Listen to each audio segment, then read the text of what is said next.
3, 2, 1. Is this the Krusty Krab? No, this is Patrick, baby boy. This is Sardonicast. Hello, everybody. I'm Adam from Your Movie Sucks. That was a combination of two different things, and I'm never going to tell what they are. Hello. Oh, you should know. I'm Ralph the Movie Maker. Yeah, I'm actually. I got to admit, I only caught half of it. Obviously, if you're not going to tell me what's even the point of lingering. It's the movie that we recommended. This always happens. It's from Eternal Sunshine of the Spotless Mind, and it's when I guess I won't say anything about the movie, but it's like, we'll talk about it when we get to the discussion. Remind me when we actually. I don't know why, but that line just like has always stuck with me. Just the way he says it, it's just so bizarre and perfect that it's always in my head. So whenever I hear the name Patrick, it's kind of like Patrick, baby boy. Yeah, it's coming back to me now. Okay, good. No, yeah. Anyway, okay. Thoughts and prayers for your brain getting better. Speaking of prayers, we saw Prey, which is a movie, different kind of prey. It's a movie that Predator prequel. That's right. I guess it is a prequel, huh? It's a prequel. There's so many Predator movies. I get the whole timeline a little bit confused at this point. Yeah. Like 5 of them? 4 of them? Yeah, there's a lot. Yeah. 6 of them? I've seen most of them. I haven't seen Predator 2. Yeah, I've seen all of them, I think. Oh, yeah? I hear Predator 2 is good. I've seen every Miramax film, and those are all Predator movies. That's a Weinstein joke. All right.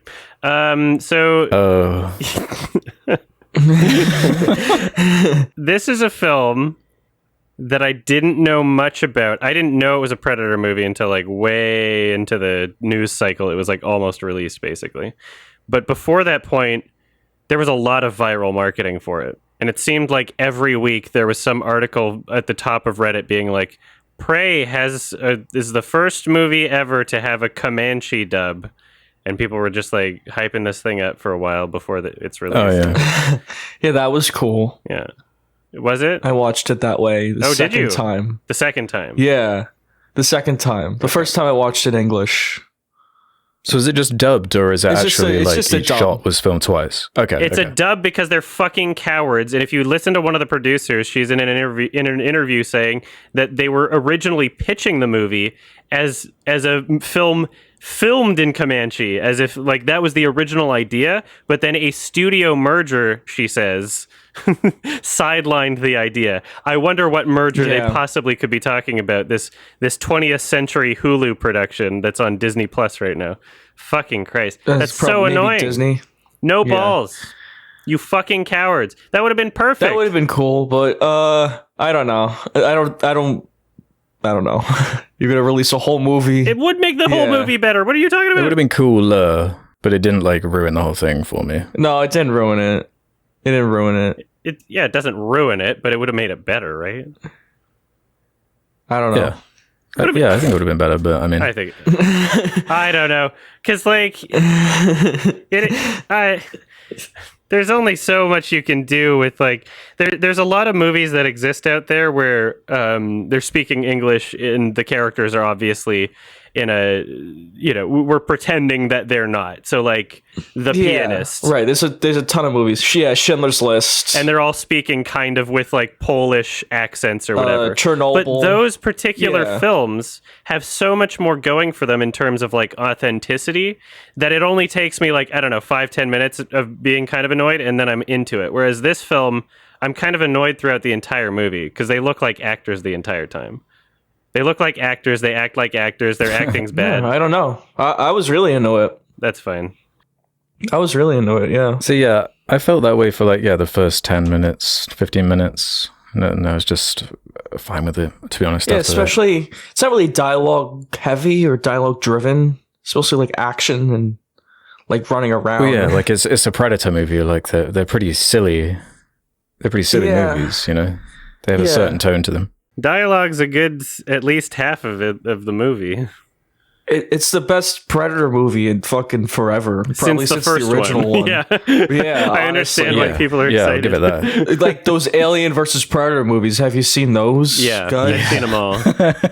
Those are the I don't know how you managed to make like the worst. It's the worst Alien movie and the worst Predator movie. It's the worst of both franchises. That's really a feat. AVP Requiem. Oh, Requiem is fucking like awful. I looked at my rating. It was a 1 out of 10. I'm like, yeah.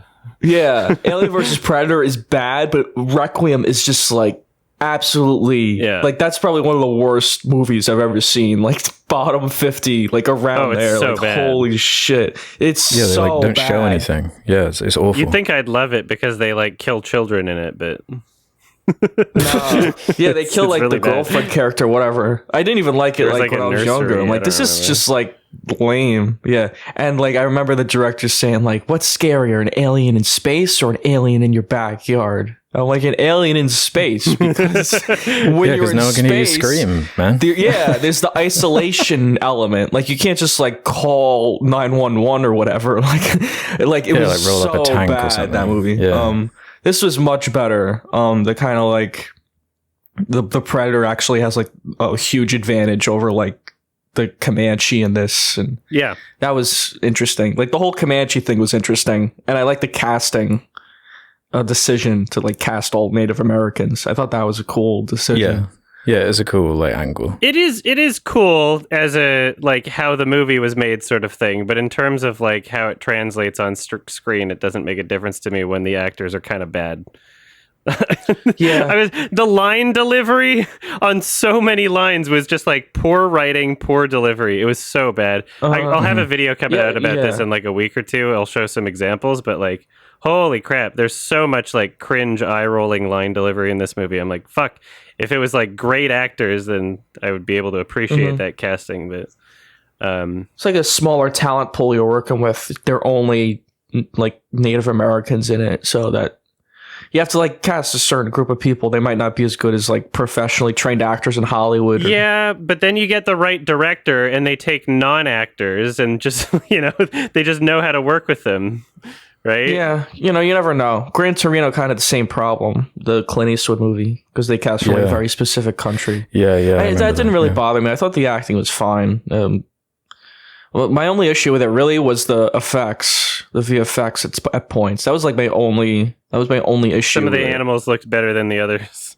The bear, not so much. Yeah. I thought the Predator looked good. The Predator looked awesome. That's like probably my favorite Predator design out of all the movies. Yeah.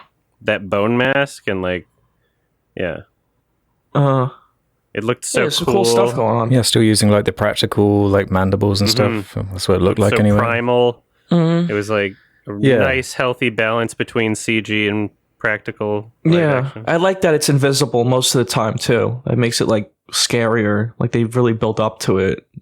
Like a lot of those Predator movies, they show it too much to where it's like, it's basically just porn for people who like the Predator. Like, oh look, it's the Predator. Like, exactly. It's not. It ruins it. It makes it not cool. And you just like you're trying to notice through the effects or whatever. And it was cool. Like the way they did it. It's like a lot of smart choices. Yeah, for this kind of movie, for an action movie, it's not like. I don't think it'll get any Oscars or whatever, but not that that's the end all be all. But like, I don't, for what it is, I think it's really well done. It's some of the best like action. Yeah, I've seen. I started enjoying it way more as it like ramped up and started just showing the Predator more in terms of like all his gizmos and gadgets and just like kind of laughing with the movie and just kind of like how funny it is the way he takes out like all the French dudes and his various ways of just brutalizing things, because it is just kind of like funny and over the top and silly to me in a like entertaining kind of way. Depending on the point, like there's certain points in the movie where it's like clearly like, oh, it's taking them long to reload, like that's obviously a joke. But for the most part, the film I like that. The soundtrack is enforcing a very serious tone throughout the movie. Yeah. Right? Yeah, I guess it's trying to go for the same kind of tone as that original movie, which also has the kind of campy element of the like, Arnie and the military side of it and the that kind of inherent pushing too many pencils. Yeah. It also reminded me of like The Revenant too, like kind of the Revenant vibe with the setting. Anyway, I think it like, thought it was The Revenant, just like the intensity. It's like the Revenant mixed with the Predator. Yeah, it's like finding that balance. They were both filmed in Alberta. I think maybe The Revenant ditched Alberta because of the Chinook, but The Revenant was at least partially filmed in Alberta, if not was supposed to be, and then they goofed up. But you could really tell with the skies in this movie. The Chinook? A Chinook is a northern phenomenon where there's a very warm breeze coming in, I think, through the mountains from like a coast that can... It's like a really warm air that can make it like, this is like an unusually warm winter, but it's actually a Chinook. And so when they were filming The Revenant, Leo DiCaprio did a thing where he was like, we were supposed to film in Alberta where there's snow, but then global warming destroyed it, and people called him out. It's like, this isn't global warming, this is a Chinook. Global warming's real, don't get me wrong, but it was one of those like, yeah, sure. You didn't research the thing. Yeah. And now Leo's a big climate change guy. Yeah. Oh, I never knew that. It's just a funny name, Chinook. Yeah, I think it's a native origin name. So. Oh, okay. I think. Interesting. But yeah, you could really tell by the skies in Prey. Like it's a Alberta sky, which is funny because we just watched Brokeback, which had the same thing. Like lots of clouds in the sky. You could tell it's like the same. Yeah. I really like those like just like scenic shots in the film. It was just like the landscape. I thought those all looked great. Yeah, nice locations. Yeah, added to like the atmosphere of it. Yeah, there's certain shots that look really great. And then there's certain sequences that are just like really poorly filmed and edited. There's like when they have a little scuffle, when they're like, you tie a rope to your hatchet, and they try to make fun of her for it, and then they start fighting each other. There's like, I shit you not, there's like 25 cuts in like 10 seconds. It's atrocious. It's like, how did you just let the action play?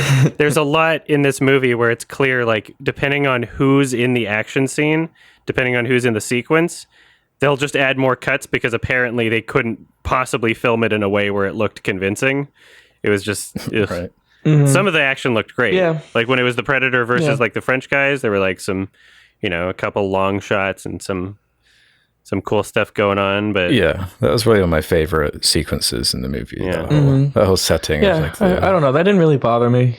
Maybe it's because it's like free on Hulu. Like I was just watching on my TV. But none of that really bothered me. That explains a lot, actually. I think that's a low expectation. I think that helps by that implication. Yeah, it's just like, I'm not like spending any money, or it's like I'm spending for a Hulu subscription, but that's not that much. It was just like a piece of content on there. I'm like, oh wow, it's actually really good. I literally wasn't on my radar at all. You've helped me understand the perception of this movie a lot right now. Sure. Well, I like a lot about it too. I'm not just like making excuses for it. Like I really I like the pacing of it. Like I said in my review, like it really flew by for me. Once it was over, I was like, holy shit, it's over. Like, that was really great. Like it's just how fast it went. Yeah, really brisk pacing. Yeah, and yeah, it has those good parts in it too. It's just like I wish I knew the budget of it because I was trying to look that up. Maybe it's up now, but I was trying to find the budget. I was just trying to find it. I can't see it either. I feel like it would be very low. It would definitely be lower than something like The Revenant. So I'm not really like comparing it in terms of like a lot of like I think for like probably a low budget. If you go for bear versus bear, yeah, well the bear scene is probably better than that. Was it going to be like a 20th Century Studios? 20th Century Studios like theatrical release? Was that like the plan? And then the merger happened, and then they were like, "Oh, we'll put it on Disney Plus then." Yeah, that's a weird. I was trying to figure that out because I think it was already. Yeah. I'm not sure if it was already pitched to 20th Century and Hulu, or if it was supposed to be just 20th Century. Yeah, if it was released in theaters, I might feel differently about it. If I had to like pay for it in theaters. Well, apparently the concept of like this pitch was not only should the entire film be in Comanche, but I think from the director, if not from at least the producers, originally they wanted to market the entire film without revealing that it was a Predator movie and have it be a surprise to whoever watched it like first. Oh wow! Like that was supposed to be the original plan, and then I guess the studio just fucked it up, and we're like, well, they pulled a Sony. Like that would have been cool. Yeah. Marketing. I don't know how they could have tricky. Yeah, like you want the movie to make money, you want people to watch it. Yeah, but could you imagine the viral marketing from that? Well, I don't know. How would you get people to see it in the first place, though? Exactly. Yeah. Remember fucking Cloverfield? Like Cloverfield had insane viral marketing because of the fact that they held back what was in the film and they didn't show. Yeah, that's and not a franchise though. They didn't even have the movie title. No, yeah, but that's cool. Could you imagine? Like we haven't had a Predator movie since AVP Requiem. Yeah, it's cool, but I don't know if it always works. I mean, yeah, it's on fucking Hulu anyway. It's like people are just torrenting this movie. Yeah, it's like with the Blade Runner movie. Like, I get why you wouldn't want them to show Harrison Ford, but Harrison Ford's a huge name, and like the same with this. Like the Predator is basically the only marketable element about this movie. But then there's more buzz when the movie's out. Delayed gratification. Well, then no one would have seen it. Even less people would have seen it. Like you're releasing a movie where you don't tell anyone that the Predator's in it. That would be like the biggest news ever. Beyonce has released like some of her most successful albums by just fucking dropping it and not telling anybody about it beforehand. Because then it becomes part of the news cycle of like, Beyonce just released a fucking album. Like, holy shit, nobody knew that was coming. That's a part of the story, right? If you can make viral marketing like that, it's at least worth a risk for something that you're dropping on Hulu, right? Yeah. If you're not even like releasing it in theaters, like that makes me think it wasn't always the plan. I think the director said it was he wanted it to go to theaters. Probably, he's okay with it going out this way. Yeah. Not like this. Maybe if that would have been cool in Comanche if they just if it was going to go on Hulu anyway. I would have liked the movie more if they actually filmed it in Comanche. Show some fucking balls. Like the dub exists. That's fine, but you don't deserve all the praise of like the progressiveness from the marketing from the dub when you literally just like axed the original vision, which was supposed to be like a Comanche film. Like, great, the dub exists. Dubs exist in many languages, like you're pretending as if it's like yeah, it is the first time it's been dubbed for Comanche. I understand like the cultural significance for that, but it should have been filmed that way. Like you can't pretend like, oh yeah, we're so progressive, even though you like axed it from happening. It's just so annoying to me. Like fuck. All right. Like dubs, I can't get into them because it doesn't sync with their lips. It's distracting to me. Mm-hmm. Yeah, it would have been neat if they'd like done 2 takes of each shot, in each language or something. If they absolutely had to. In the same way that like some people just can't watch movies with subtitles because it's distracting. Like that's me with dubs. Like I can't. Mm-hmm. I'm looking at their mouths. It's the best Predator movie in a while, even though going back on my rating for the previous one, what was it called? The Predator? Oh, the Shane Black one? I've never seen that. I completely forgot about that one. Exactly. Yeah, there was that one too. Yeah, most people did. There was the Adrian Brody one as well. That was The Predators or something? Yeah, that one was horrendous. Yeah, that one I rewatched. That one was bad. Yeah. That was so, like the characters in that movie are so freaking annoying. Yeah. Topher Grace. My rating for The Predator 2018 is technically higher than this one, but I don't remember anything about it, so I can't really... It's like I didn't watch it. The Predator was awful. Oh, no. Yeah, The Predator, that's probably worse than this. I mean, I haven't even seen that movie. I cannot say. Just from word of mouth. Yeah. No, it's definitely worse. It's so much worse. Yeah. That one is abysmal. I was like shocked by how fucking appalling it was. Well, to me, I watched that one at like TIFF or whatever. It was just one of those like special screening things.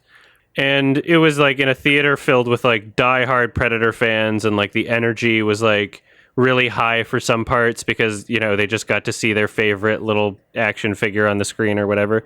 And that was a fun experience in and of itself. I remember that. I don't remember anything from the movie except that they said that autism was the next step in evolution.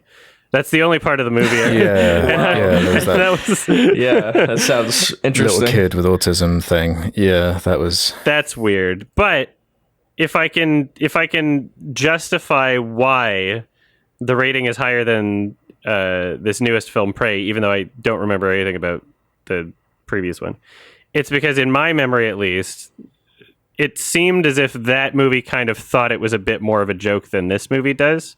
And so I would like to, because Alex, you're saying that, a lot of this film, Prey, is like pretty campy, that you're kind of laughing with it. And although, yeah, it does have like a inherent campiness to some of the gore, and there are like a couple jokes here, like I really didn't feel that watching Prey. I felt like the soundtrack is the most overwhelming enforcement of the tone, and throughout the entire film it's super serious, and that's part of why I didn't enjoy it as much, is because it felt like it was insisting at this level of seriousness that it wasn't actually portraying. It felt like kind of unaware in that sense, and I'm wondering if you have anything to say about that.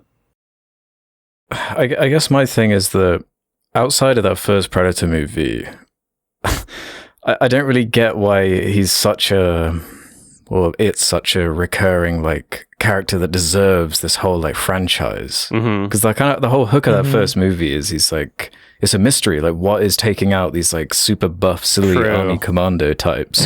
Yeah. And they had to be creative because it was the 80s. They had like lower budgets, lower special effects. Yeah. It had like the creepy elements of like, it's just a dude in a suit, and they had to like be clever about it, like using the creepy like voice stuff and showing the visor from his perspective with the heat vision, and then taking the whole like, and he's got to cover himself in mud and like not use the army tech to take down the futuristic alien, like that whole angle. And it's like a fun self-contained story, and then removing the predator, like I just don't know what you really do with this thing outside of it. It's just kind of like it just boils down to just like a silly kind of monster movie.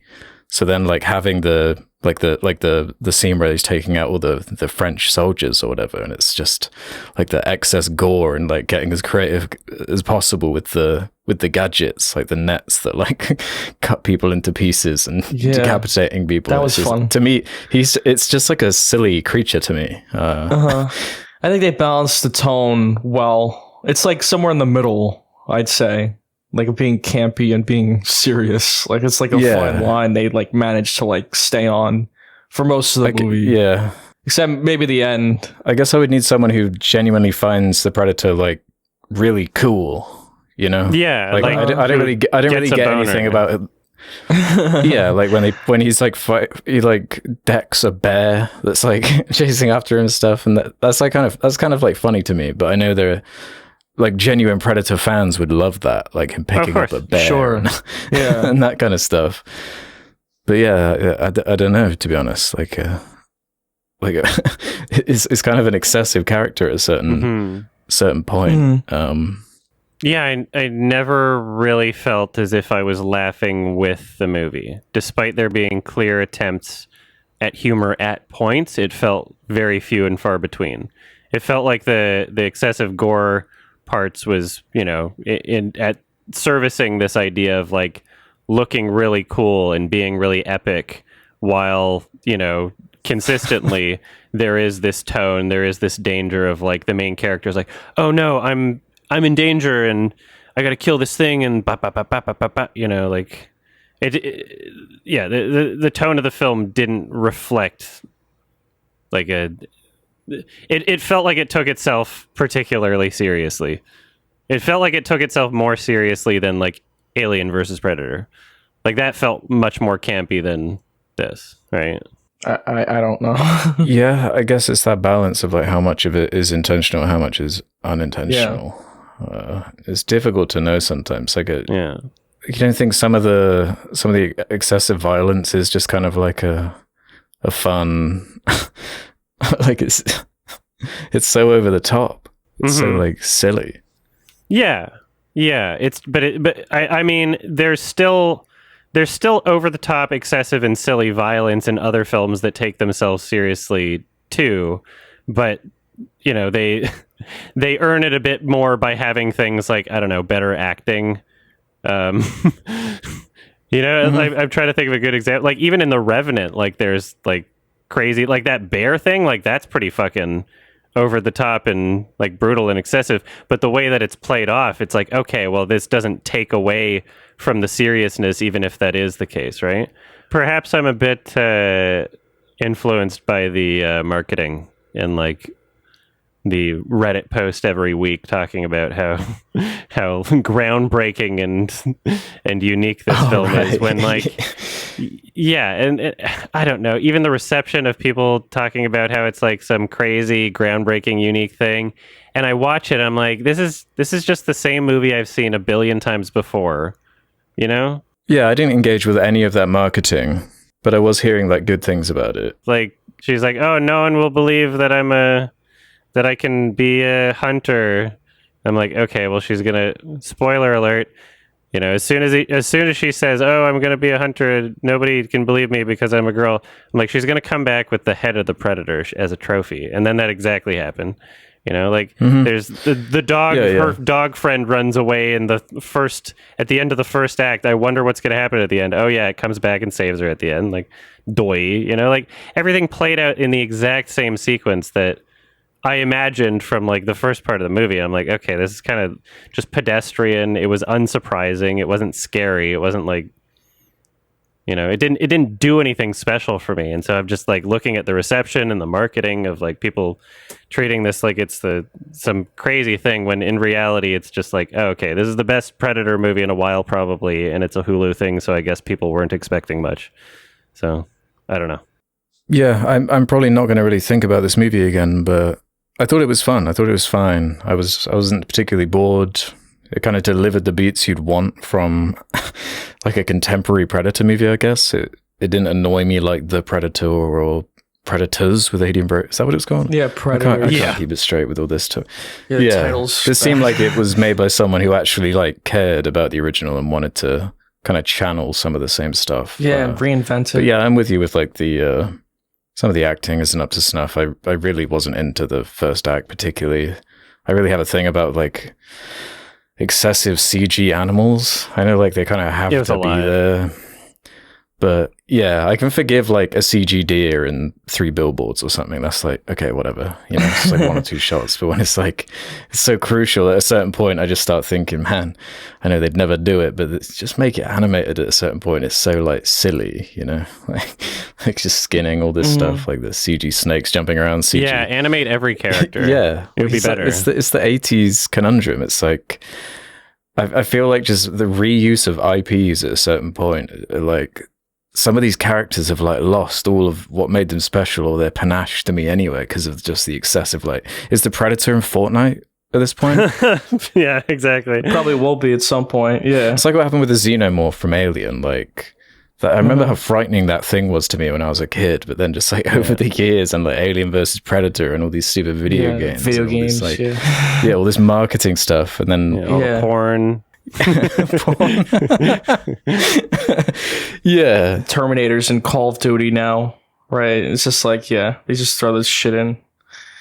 Yeah. So like, that's sort of where I'm kind of stuck. Where I'm like, yeah, I guess it's pretty good for like a Predator movie in 2022. Yeah, it didn't really annoy me. It was just fine. I agree. It's pretty good for a Predator movie in 2022. I will never disagree with that. And I'm saying that I haven't seen the original for a while, but I was really fond of that movie when I was young. Yeah, it's great. Like it's the only movie with predators in it that I remember liking at all. You know, every other one I'm like, that original is a classic. Yeah, like which other Predator movie is even like debatably good? Yeah, it had that soundtrack. It had like all the kind of really the Predator scary vision. Implied violence. Yeah, the Predator vision, like skinning people. The best fucking high five handshake on the planet. Arnold. Yeah. That was crazy. Yeah, it was good. Yeah. Yeah. I guess just to finish off this, my issue with the tone is like, in my mind, I'm thinking if this was, I could deal with the inauthenticity of these characters, because I never felt like they were characters. It always felt like actors. She looked like fresh out of makeup, like plucked eyebrows, perfect teeth. Like, it's like, okay, I don't believe you like live outdoors. You look like an actor trying to act. Like every reaction she had was like half of the performance was her like trying to look good, have a good looking face at the same time as reacting, and it was just like irritating. I could deal with that in a film that was like a satire. If this were like a satire on horror films, if this was like tongue in cheek, like, okay, you're letting me know as a film that you're like making fun of yourself at the same time for this, then I could deal with that. But like the shitty acting, the shitty line delivery, and just like, yeah, some sequences where they cut like 20 times in 10 seconds, I'm like, ugh, I can't deal with that in a movie where like the tone is constantly reinforcing this, like, oh, it's actually serious and you're supposed to care about this character and whether or not she can prove herself by the end of the movie and whether or not she survives. Like, do I care that her brother died? No, like it doesn't matter. Like, it's just none of the characters are interesting, and it's just I couldn't. And I felt like I've seen the same movie a billion times. So yeah, that's all my criticisms, I guess. I'll stop about this because I've already made 8,000 people unsubscribe by this point, obviously. So yeah. All right, ratings. Yeah, I'm kind of just like right down the middle. This is like a 3-star for me. I don't quite love it like everyone else seems to, but I was fine with it. It kind of flew by. But I'm just hung up on like what to do with the Predator, and if it really needs that much expansion. I just don't find it that interesting outside of that original movie. Like, I feel like I've got my fill. I'll go. I really enjoyed it. I gave it an 8. It's a good action movie. Did you want to say more about it? Because you didn't say too much. Like, I didn't want to. No, I made my review already. It's like everything I needed to say.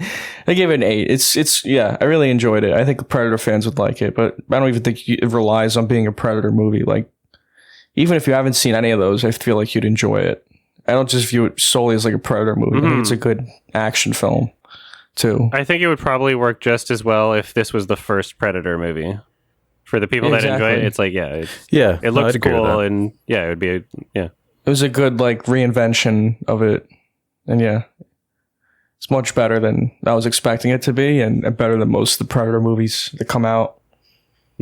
Definitely, a lot of fun. It was fun. Subs over dubs, 4 out of 10. Go fuck yourself for not letting this movie be what it tried to be, Disney. You pieces of shit. So, what'd you rate the Predator? Or the Shane Black one? The Predator? Well, so my rating that I saw on IMDb that I did give it was a 5, which makes sense for a movie that I don't remember, because that's usually what I give movies that I don't remember. I don't know about that. I think this one's probably better than I haven't seen that. No, it's so much better. I remember having like a good energy in the theater, and I remember it not taking itself as seriously. I'm fully prepared to say if I watched that movie again, it would probably be a lower rating. But I'm not watching it again, so we will never know. So this is definitely better than that one. Don't give me shit over that being a higher rating, because we don't know if it really is. That's just what it was at the time. Well, everybody on the internet. Yeah, I don't know. You can calm down, okay? Yeah, you're either gonna lower that one or raise this one, because that's not right. Well, yeah, if I watch it again, but sorry. Oopsie. Looks like no one's gonna sleep for the next week, I guess. This is a tragedy. All right, I guess some things just have to be like this. All right, it's time for the film recommendation. I recommended a movie. It was called Eternal Sunshine of the Spotless Mind. A film where everyone's favorite quote is Patrick, baby boy. And to give a short summary of the film, it stars Jim Carrey and Kate Winslet. They play two people that have their own fair share of like social and mental problems in ways, like personality issues, I guess. And they fall in love with each other, only to, I guess, I'm going to say spoilers right now, because part of the movie is like figuring out what's happening as it's going along. I can't describe the plot without spoiling the movie, because that's like part of the experience. So watch the fucking movie. It's one of my favorite movies ever. I'm going to spoil it. They fall in love only to later realize that they both previously were in love and wiped each other's memories from their minds because they were upset with each other and heartbroken. And this is in a universe where such a service exists. Very Charlie Kaufman type thing. So, in his previous film, John Malkovich. It was like, oh, what would happen if there was just a portal into John Malkovich's brain and people sold it? In this film, it's like, oh, what would happen if there was an actual medical procedure being sold to people where they could erase people from their minds? And the way that this works, like logistically in the movie, is just like so well thought out, and it's narrative and emotional and thematic purpose. It's perfect. I love the movie. Let me know what you guys think about it. Michel Gondry directed. True. Mm-hmm. That's important. Charlie Kaufman wrote it. Yeah, I forgot to mention the most important roles. You're right. Kaufman's important. Kaufman's important role for the writing. It felt like a Kaufman movie. It's like, granted, definitely. A little less weird than the Malkovich story, although not a lot less weird. But like, not everyone becomes John Malkovich. It makes it a little more like relatable to like all the characters. And yeah, this is easily like one of the best movies of like that came out that year, probably ever for me anyway. I wanted to talk about the trailer. Oh, I'm not even sure I've seen it. Since we're talking about marketing, I gotta fucking watch this. Oh yeah, I'm not familiar. The original trailer. It might be one of the most misleading trailers, like in terms of it's just like totally missells the movie. Oh, how did they market it? It's like Mr. Blue Sky playing. I think it's like the teaser trailer. Mr. Blue Sky's playing, and it's like they basically market it as a romantic comedy, but which is basically what it is. Of course, because that fits in a box. But there's so much more. Right, there's so much more going on to it. So it's like that song, dun dun dun, and Jim Carrey acting like zany, and them running around. But that's not really what this movie is. This movie's far more dour. So that's why that's on the soundtrack. Yeah. I always wondered why Mr. Blue Sky was on the film's soundtrack. I was like, that's not in the movie. It's very out of place. It basically completely missells the movie. I think it's honestly one of the worst trailers I've ever seen, just in terms of like not marketing the film accurately. And I guess they were like torn on the Jim Carrey, Kate Winslet. That's crazy. Let's just sell it as a romantic comedy. Yeah, that's funny. Yeah, and it was really sad because this film didn't do great when it came out. I largely feel it's because it was not sold well, and I feel like that's why marketing is such an important thing. Like if I factored marketing into my rating with this, which I don't really because I didn't see the trailer when it came out, but like it's just like it makes it look way too silly. And there's funny parts in this film. I'm not saying it's like all miserable. I think that's like a brilliant thing about it. It like balances all these different tones like perfectly. But that trailer's fucked. That trailer sucks. That's funny. I'm gonna watch that. Dun dun dun. Charlie Kaufman films are like notoriously like impossible to market. Yeah. He should just be in charge of the market. I'm sure he would figure something out. Just show a fucking clip from the movie and just have it be, be people like, what the fuck is that? Right. That would have been better. Like I was showing a friend of mine who had seen it recently. He thought it was great. And I showed him the trailer and he was like laughing as I was showing it to him. Like, this is like terrible. Like this makes the movie look like shit. I'm like, this is like the worst trailer I've ever seen. Right. Like, Kaufman makes such unique films and unique experiences. And then the marketing department tries to put him into a box. Yeah. Of like, okay, what's a genre film that we can pretend this is? Like, it's so annoying. It's what A24 does with their horror movies. They make it seem too broad. Like, fucking It Comes at Night. Like, yeah, exactly. Far too broad. Yeah, this movie, there's much more going on. Yeah, it does kind of blend genres, doesn't it? Because it does, obviously the core is that romance, but it also is kind of science fiction with the whole, like, the technology being a core tenet of the story and it working. With at the service of a love story. Kind of business. Yeah, exactly. But it's definitely not like a romantic comedy as one might describe a typical 500 Days of Summer or whatever. It's much more inventive and creative and original than that. But I'd only seen this once before, many, many years ago, probably 10 years ago at this point.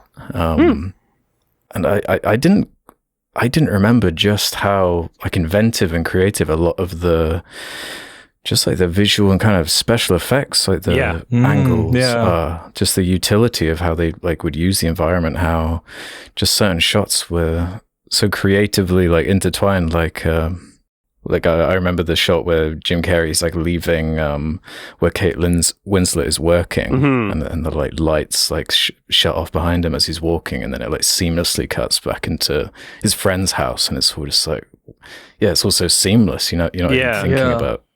All the memory stuff was great. I think that was all practical.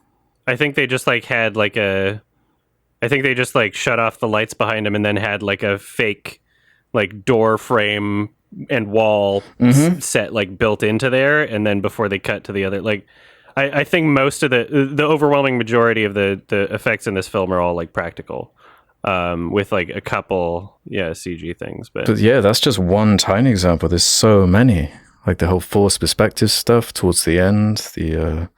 It's just very creative, and like the car falling out the sky. It's like got some. It's not held back by anything. That is something Michel Gondry is like really, really great at. So yeah, as much as this is a Charlie Kaufman film, this is also very much a Michel Gondry film. Obviously I soy over Charlie Kaufman all the time, but you got to give Michel Gondry a lot of credit here. If you've ever seen his other films, like, I don't know, Science of Sleep, you'll know that he loves to work with like large scale, like he'll take something that should be a miniature and then like blow it up and just like build these props for the films. He loves working with scale in that way, and like forced perspective and just like weird, imaginative shit. So Green Hornet. I was looking through his IMDb, like his director credits, and I was trying to. The only thing I'd seen was like a few of his music videos, and did he do Green Hornet? Yeah, he did. That movie stinks. That's his worst movie. That's easily his worst movie. Yeah. Oh yeah, he did. Weird. I'd only seen like Be Kind Rewind, which is a way more like from memory kind of. Oh yeah. Just like generic kind of comedy. But I couldn't find anything quite on the level of Eternal Sunshine in there. But I'll have to check out The Science of Sleep. But that does sound interesting. Mm-hmm. Yeah, I only saw that once a long time ago, and I remember it being really interesting. Yeah, I like Be Kind Rewind. This movie was really ambitious, and like it's a drama, but all those like the memory stuff, the visuals of that, like really make it like so much more interesting to watch, so much more like a film experience. And yeah, it's just like again with that genre bending, it's like a comedy, but there's the science fiction in there, and there's the drama. It's like blended all perfectly, and yeah, the visuals are great. It is a perfect marriage between writer and director for this film. Like they fill in for each other's really was. Like weak points in a way. For sure. Sure. I don't think Charlie Kaufman could have made this at the time. I just loved how they how they explored and established like the rules of like the memory kind of technology. So well it does give you. It gives you just enough. Like you're not left questioning like, oh, how does this work? Why does this do that? Like it leaves it because it's mostly from Jim Carrey's perspective, so you see like how kind of confusing and stressful it is from his experience, which it would be to have like the doctor, I believe he describes the procedure as what, brain damage, comparable to a night of heavy drinking. I love that line to kind of just that's deleting parts of your brain. It's like fucking lasering them. It's so funny how they explain that, and it makes sense. And you could imagine, especially in the United States, like this would just be this could be a real procedure at some point, Sure. I think it's a perfect marriage of those performances too. Like Jim Carrey is really excellent in this movie. It plays to his strengths perfectly because he is capable of dramatic stuff, but I've never liked his too serious roles or whatever, but he's like this in The Truman Show for me. Like he's just like he's funny, but he's also very sympathetic, and the dramatic moments really work. And he just like gives like a really fantastic performance in this and Truman Show, which we should talk about one day. Sure, yeah. Like both of those. He's just like he is a really great actor. He's one of the best in terms of like just like the performance he gave in this was really great, and everyone else's too. Kate Winslet and Kirsten Dunst and Mark Ruffalo, and like they had a great cast too, like huge cast that are all really do serve the role. They were all awesome. Yeah, the whole like memory framing is just such an ingenious like angle to take, because of course you're going to get really natural, genuine drama out of it, because of course the memories you're going to want to erase are going to be the most kind of intimate or embarrassing or dramatic kind of moments you're going to want to explore. So it feels really natural. Those are the things you remember. Yeah, exactly. And it also kind of works in a kind of more horror / disturbing way. Like I'd forgotten about like Elijah Wood's like role in the story. It's like really, really fucked up. Like what that character does, like impersonating someone with their memories. Like, and I just love like the way they kind of show how humans would just exploit this technology, basically. Like, it's everyone like is such a mess with how it like comes together, and Kate Winslet after the procedure is like so like confused and doesn't know what's happening, and the whole subplot with the doctor and Kirsten Dunst is like it's like such a mess, like what it does to people. It's clearly like something that we definitely shouldn't have, because it's too much power, it's too much control over something without like oversight, especially like without checks and balances to prevent someone from Elijah Wood's character from doing that. What I really appreciated this time, because I haven't seen it in a while, and just like as I've grown up, I've kind of understood people and people as characters in real life a bit more, and have had more experience with some really fucked up people that I have removed from my life.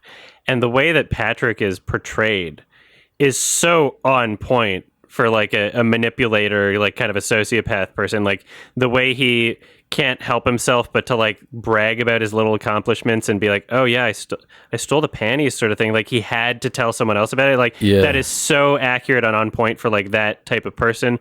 The way that the first thing that they do when they go in the apartment and, they're doing the operation on Jim Carrey and Elijah Wood, the first thing he says, he's like, this guy kind of lives like a slob. This guy kind of like a dump, isn't it? Like he has these ulterior motives of that's essentially self-serving on his part, because he's trying to convince himself out of his own insecurities, like, oh yeah, I'm totally better for Clementine than this guy, and he's looking for reassurance from Mark Ruffalo's character, who doesn't know what's going on yet. But like it's so accurate as to like the characters of these types of people. And it blew my mind this time, especially where it's like, wow, these are just real people. Like Charlie Kaufman has such an incredible grasp on human behavior, and it's so authentic. It's absolutely unbelievable. And I also should mention Jim Carrey's character Joel. Like The Truman Show, I love his performance in that.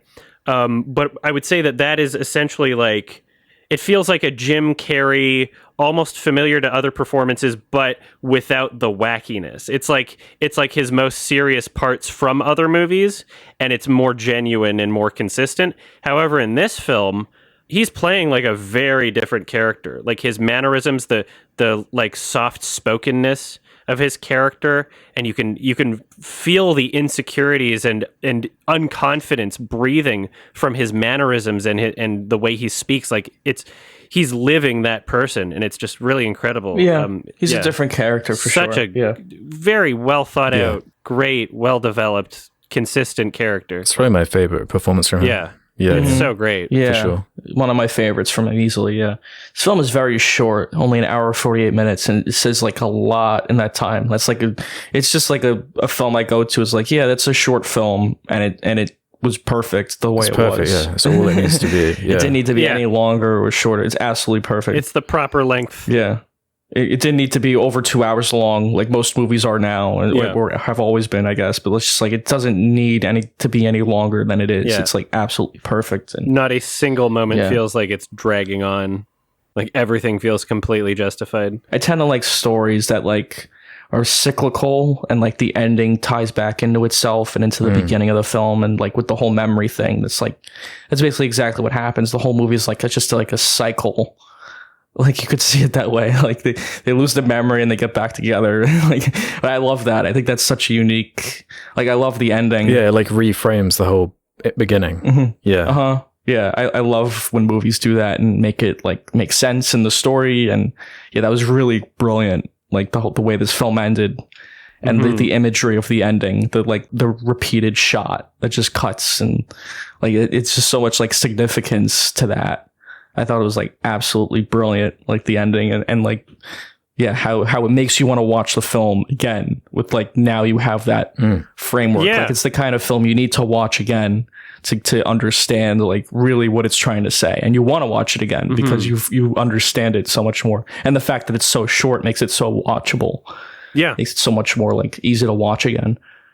It's really fantastic work. Like it's so good. Lots of subtle clues, like in the beginning too, and him saying like, it appears this is my first entry in 2 years. Something I noticed this time, which it's probably the first time I've noticed it, if memory serves me correctly, is when he kind of like walked to the beach. He felt impulse to go to Montauk. It was like right after he heard it on the intercom. Runs to the train. He goes on the beach, and as he's next to that abandoned house on the beach, you can hear a very subtle audio cue, and you can hear Kate Winslet's character like calling his name very quietly and echoey. Like you wouldn't notice it's there if you're not like familiar with the rest of the events of the film, basically. But cool. Yeah, it was like something kind of like beckoning him. Like there's, and I love how that works in the film too, because like at its core, it is saying essentially that like even though they've deleted these key parts from his brain, like something within him loved her so much that it tried its best to like keep her somewhere in other parts of his brain, and there was some part of him that knew that something was missing. And the same goes for her too. Like she was like, she when Elijah Wood's character is reciting the same lines that Jim Carrey said to her, like, "Oh, this is perfect, Clementine. I've never felt that way before. I feel like I'm really here." You can see in her performance, she's like, "What the fuck?" Like she was experiencing maybe a deja vu or something. Like, so even though those parts were deleted from her brain, something in her subconscious knew something was up and knew something was weird and fucked up about that. She was so disturbed by that, right? So I love that idea of the film. There's a lot to interpret there. What's the way you interpreted the whole like frozen lake, the ice lake, and like how that ties into the story? Because it's kind of like at first he's kind of, I took it as like a like their relationship, like a metaphor for that. Like at first he's kind of afraid to go on it because it could fall apart very easily, like relationships do. But like with her, he as he walked on it with her, he became like more comfortable with it, and like it's something like that. He like takes a risk, Yeah, he takes a risk, and it goes okay, but because like it's on the poster, the lake, like that's like a huge part of it. That scene's very important. It's at the very least like an important character defining moment for both of them, because it expresses that he has this internal like fear, and he's kind of like introverted. He doesn't he would stay inside all the time, sort of thing, and she pushes him to do these more exciting things that even if they are scary, they turn out okay because they're with each other. And I would like to point out about this poster that you see on IMDb is the way it's framed with Jim Carrey in the front. The blue background on the bottom and the white ice on the top resembles kind of like a thought bubble thing, and you can see him looking up. Definitely. And so it's like the ice is like a thought, like a traditional comic-y style cloud thought bubble sort of thing, and the fracture in the ice that's in the frame could represent on the poster like kind of like a fractured mind, whether it be from the operation or whether it be from his mental problems, their social problems, or him feeling like something's missing. Like the first lines in the film are him talking about how lonely he is and how like Valentine's Day is just a thing made up by greeting card companies to make people feel like crap. Like so much of this film and like everything about it is just you can absorb the story and the characters and the emotions and the themes. It's like it's so porous. It's like a sponge, like it's just it's a living, breathing entity. This art is alive. It's its own thing. It exists. Oh, I love that point about the poster. That is a good poster. Yeah, it's a great poster. Very iconic to me, anyway. That's like the good marketing, not the trailer. A lot of great posters come from just using images from the film, and that shot on the ice is just so fucking perfect that like, why wouldn't you want to use that on a poster? Yeah, it's great. Yeah. I like its statement on relationships. I think it's one of the best. Like, it is kind of a romantic comedy. It's like a good one. It makes you think. Like, it's both very like pessimistic about relationships and how hard they are to keep going and how there's struggles within it, but also it's very optimistic as well. It's very like hopeful, and I feel like it balances that like really perfectly. Like, they do have problems, and I guess that's why they want their memories erased in the first place, because like those memories are like so painful. Like I could see why someone would want to get rid of them, but at the end they basically make the decision to go through with it again, even though they know that there's going to be hardships again. They're probably just going to do the same things to each other again, but that's, for them, that's worth it, because those good parts are so good. Yeah, it feels so good that it's just worth the bad. Yeah, no, it's heartbreaking when he finds himself in a memory that he suddenly doesn't want to get rid of. Yeah. He's kind of begging that he wants, just let me have this one. Let me keep this one. No. He starts regretting it pretty quickly. Right, because he just thinks about the bad. And he doesn't think about the good. Like, you know, it's better to love and lost than never to loved at all. Exactly. Like that's kind of a huge theme. Yeah, like that's very true. And he realizes that like there's these good parts like he doesn't want to get rid of, and that's why like I just love this film's take on love and on relationships, because it's both very, you know, pessimistic and optimistic. Like I said, there's good and bad to it, and there's not just one clear cut answer.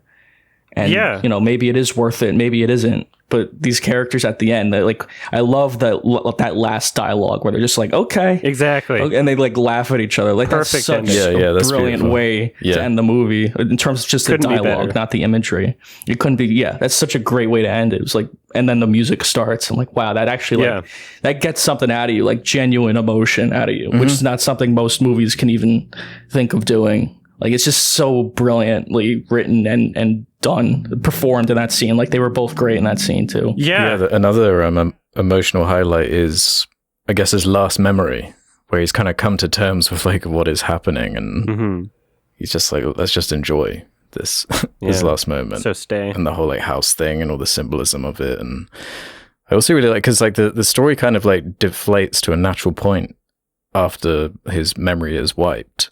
But then the Kirsten Dunst thing comes back on itself with her mailing out all of the tapes. So then you get like the new drama of them in the car and listening to the brutal, like the characters in their worst point describing everything they hate about each other, but they have no memory of each other. So it's like a really complicated, strange dynamic, and they're really confused by it. And that's like a really interesting scene to me, like the way that all unfolds.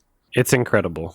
There's so much to take from this film and so much to get out of it. What? So how many times have either of you seen this? This is my second time. I don't know exactly. Oh, great. Yeah. I've seen it a few times. Yeah.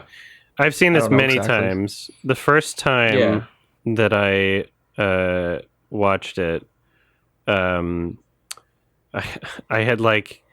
had a friend over, and we put it on, but we were both like really high on ecstasy. And we got to the point, I think I was like 15 or something, I don't remember. We got to the point where it gets to the opening credits, and we were so confused that we were just like, I guess we're too high, and shut it off. But in reality, it's like everyone's confused at that moment, because supposed to. Yeah, it reveals what the story is as it's going, but we like second guessed ourselves. It was kind of a weird thing. So I always have that like bizarre memory of that associated with this film. I would also like to say this is like one of the best films ever for portraying high people, the way it's performed and the way it's written, and like the beats of what's happening with the characters. Mark Ruffalo is like talking about his like, you know, gloating over his like social justice attitude, and then Kirsten Dunst is immediately like, yeah, that's so great, and then he realizes, oh, she's talking about, what was his name? Like Richard? I don't remember the character's name. Tom Wilkinson's character, the doctor. She's like, oh yeah, that's why he's so great. And he's like, oh, and he's immediately disappointed as he's realizing that she's talking about something different, but he never communicates that to her. And they're both kind of like in this weird, like their own little world, just like high people. And it was just, the way that they perform it. Yeah, and the way she like freaks out when when she finds out the doctor's coming. I want him to see me high. Yeah, it's so good. I'm hungry. Yeah, I like all the dream stuff too. I have a friend named Joe who I've known for a long time in my life, and he looks and acts and dresses exactly like Joel, and their name is one letter off. And it was just like, yeah, I associate him with the character so much, and he's like gone through so like when I first showed him this movie, I think it was just after or just before, like he had like a really bad breakup with some like weird girl too. It was like so weird, the fact, yeah, there's all this like real life shit, but he loved the movie, obviously. It was like, yeah, man, who hasn't? Very relatable. That's why it's an important movie to me. But even that thing you were saying earlier about like the characters in the Elijah Wood thing feeling like so realistic, even like the bit roles, like David Cross and Jane Addams, like the way they'd argue, and how like David Cross was clearly like a bit of a pothead, like every time he'd like all of his dialogue basically loop round to that all the time, and there's just something very genuine about it, and you can see like different types of like humanity through all the characters. It's an insane script, to be honest. Like the fact it like works as well as it does, and just how much they fit into it it's incredible. Yeah, exactly. It's like so ambitious and very focused too. Like, yeah, I do like all those supporting characters and their stories. They're all basically all not as interesting as like the Kate Winslet, Jim Carrey stuff, but it's a good like B plot to cut to, because if the whole movie was just like crazy dream shit, it would have gotten kind of boring.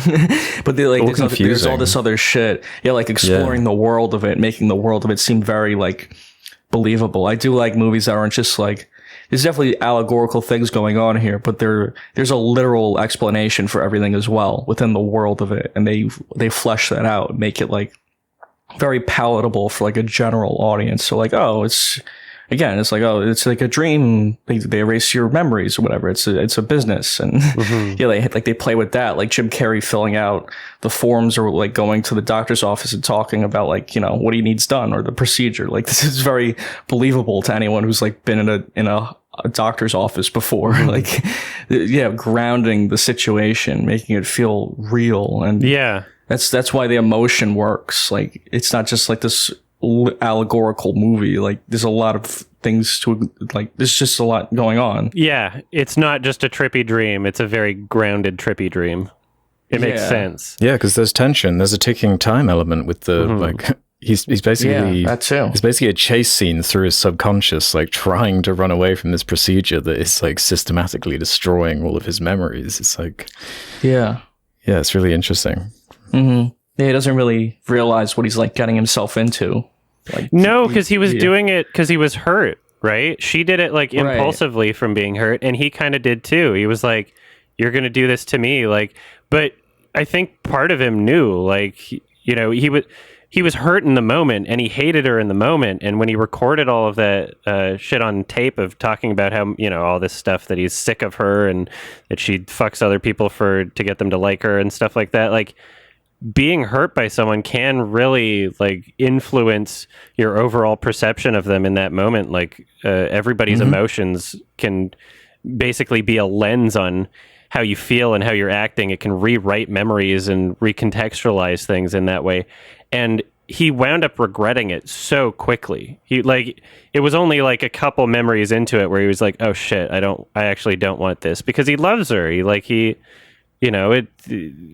a person that was established, both of them being, they found each other because they didn't know what to do at that social gathering. They're both kind of weirdos, and that's why they worked well for each other, is because they're kind of outcast characters, even though they might have, different personality types. But it created this sort of yin and yang thing where they filled in for each other's gaps, and, it was them against the world sort of thing. And it was such they were very dysfunctional characters, but they needed each other. Yeah, shit. And it just, it works so well. And it's so in line with it. Like, everything that every character does is in line with how they're written, and it feels consistent. It never feels like, oh, this is kind of convenient for a plot device. It's like, no, she wound up doing that because she's established as like impulsive, and they, over time, they're both, let's say it, they have toxic where they are just, like they're kind of toxic people.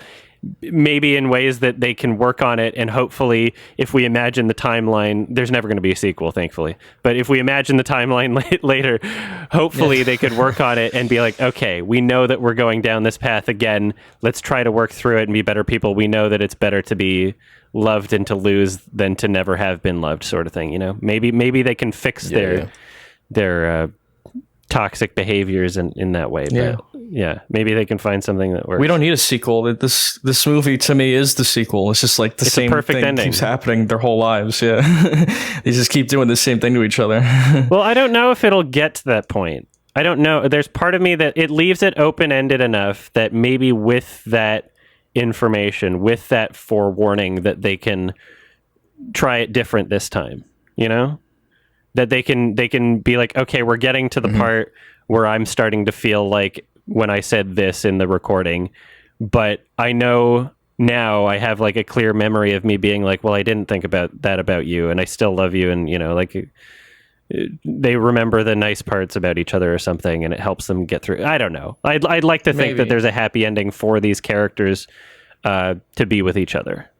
But you never know. It leaves it open-ended. And even if they do break up, it is still a happy ending because they get to keep their memories, you know? Mm-hmm. Unless she does it again. Yeah, exactly. Which I think that happens. Yeah. Then it's a real cycle. They find out they've done it twice. The exact same events happen. They're like, wait a minute. There's like 3 tapes. I think they just keep doing it. Oh, That's like my interpretation. She's suddenly 60. I read something about there was some plan like originally for the story to turn into this kind of loop where they're like just doing it forever, basically. That would be like the really depressing downer way to end this kind of story, I guess, because it's way more hopeful. Depressing, but it's also some of the best parts of like a relationship is like when you meet and you get to know the other person. Like it's a great time to be in a relationship. Like some people would say that's the best time before you know their flaws. Yeah, right.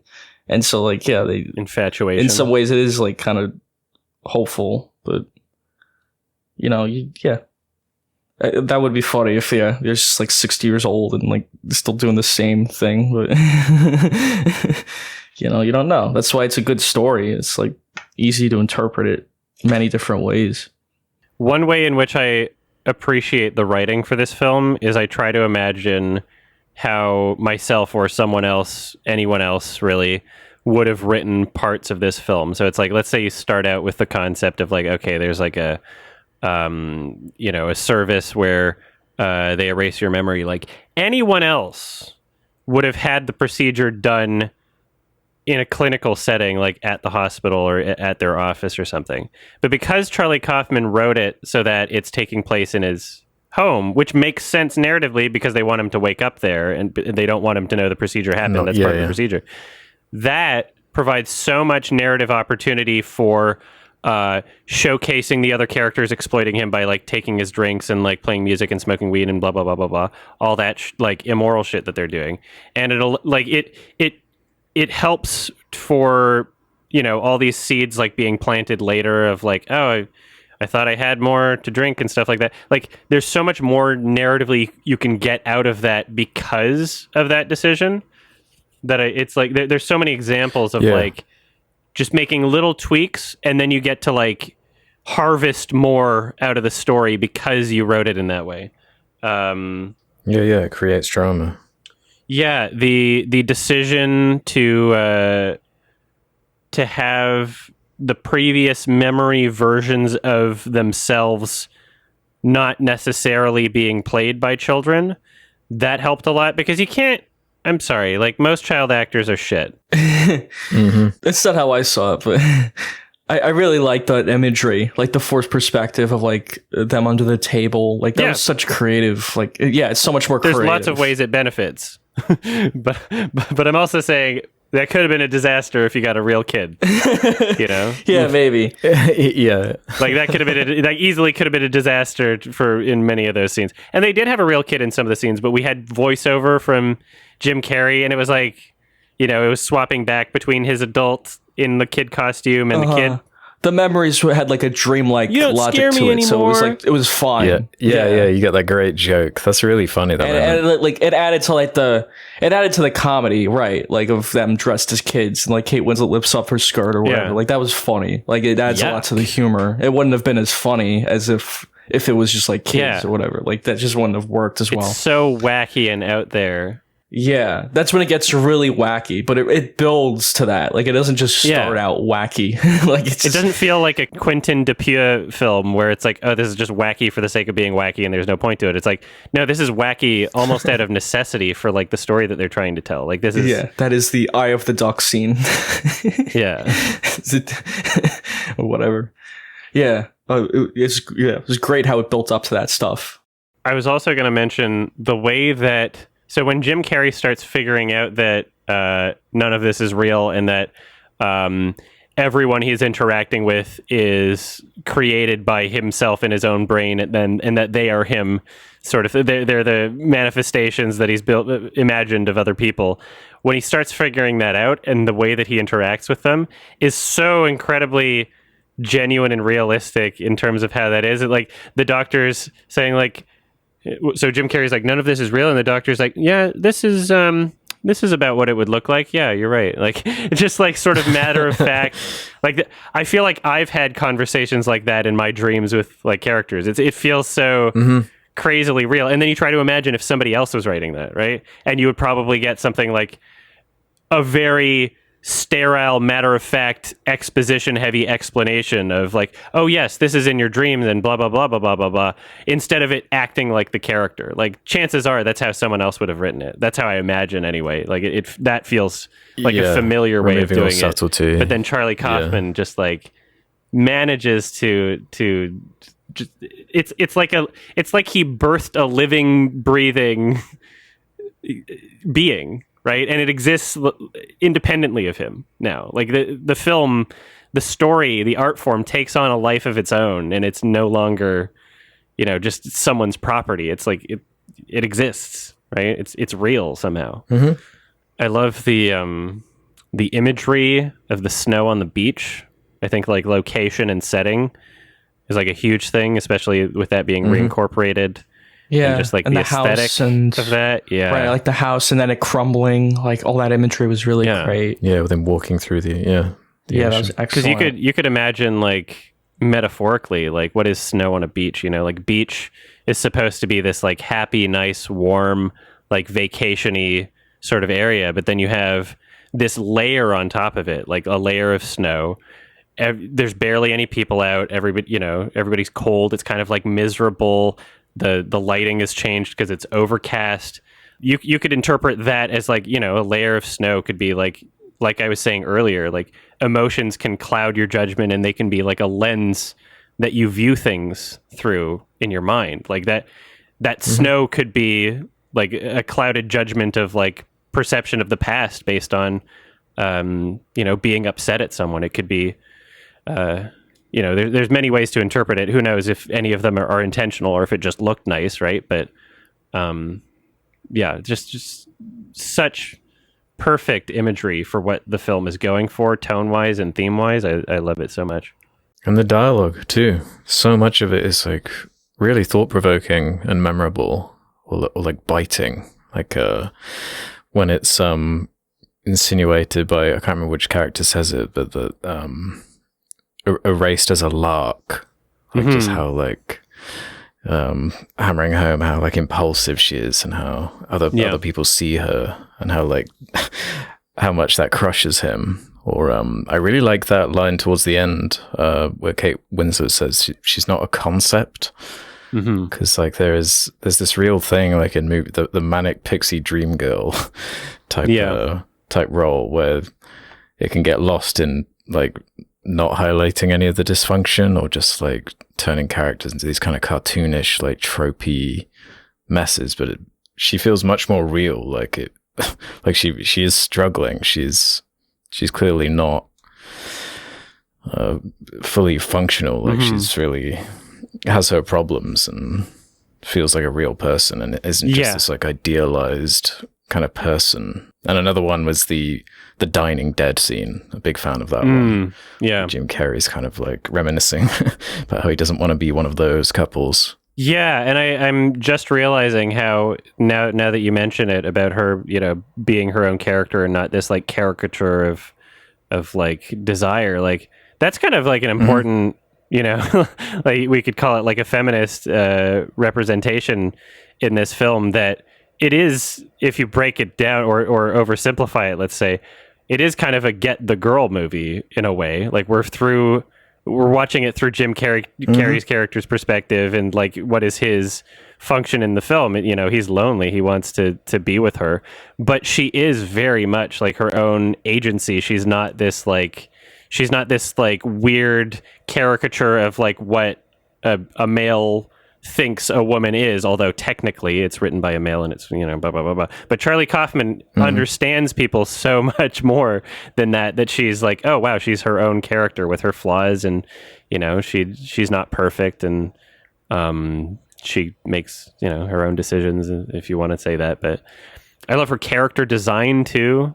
I love that she's always got like different hair color, and that orange jacket, and like just this weird sense of style where even later in the film, you can hear it. It's important in the writing. They say out loud, like, "Oh, I thought, like, how cool an orange jacket." Or you hear her say to Elijah Wood's character, like, "Oh, wow, thank you. This is like exactly my style." Like, kind of like a thrift shop necklace sort of thing. Like, she's like, "Nobody ever knows my taste," and things. It's like so integral to the character, but it's so expressive in the visuals at the same time. It's not just random choices to like look cool or look weird. Like it's perfect. Well, also it's functional to like the narrative. It helps you keep track of like what part of the timeline you're interacting with. Yeah, got a great sense of continuity to the film. Yeah, it's never confusing in a way that's like distracting or pulls you out of it. You're always right there with the characters experiencing what you should be. You're not like questioning like the rules or like how this makes sense or where are we again? Or it's really clear. Mm-hmm. I'd also like I took a note here of this is back with just how shitty Elijah Wood's character is, and just how like accurate it is to like these types of manipulative fucking loser people. At the point they very subtly kind of introduce in the timeline of chronology that it's only been a week since they performed the operation on the procedure on Kate Winslet's character. And so like only 1 week has passed. Like, I don't know if he started dating her like the day after already, but when he gets a phone call from her while they're doing the operation on Jim Carrey, he says something like, "I gotta go. I'm having a situation with the old lady." Like, you're saying that like, it's been a week since you've like, what the fuck, dude? Like, what a creep. He's such a fucking creep, dude. It's insane. Yeah, he's really disturbing. Yeah. It's such a freaky angle. Yeah. So cool. Just everything about it. We didn't mention the music. The music is like one of the best scores. John Bryan. Yeah. I like the credits song. Oh yeah, that's Beck. Little song at the end. Yeah, I do like that song. Like it fits better than Mr. Blue Sky does.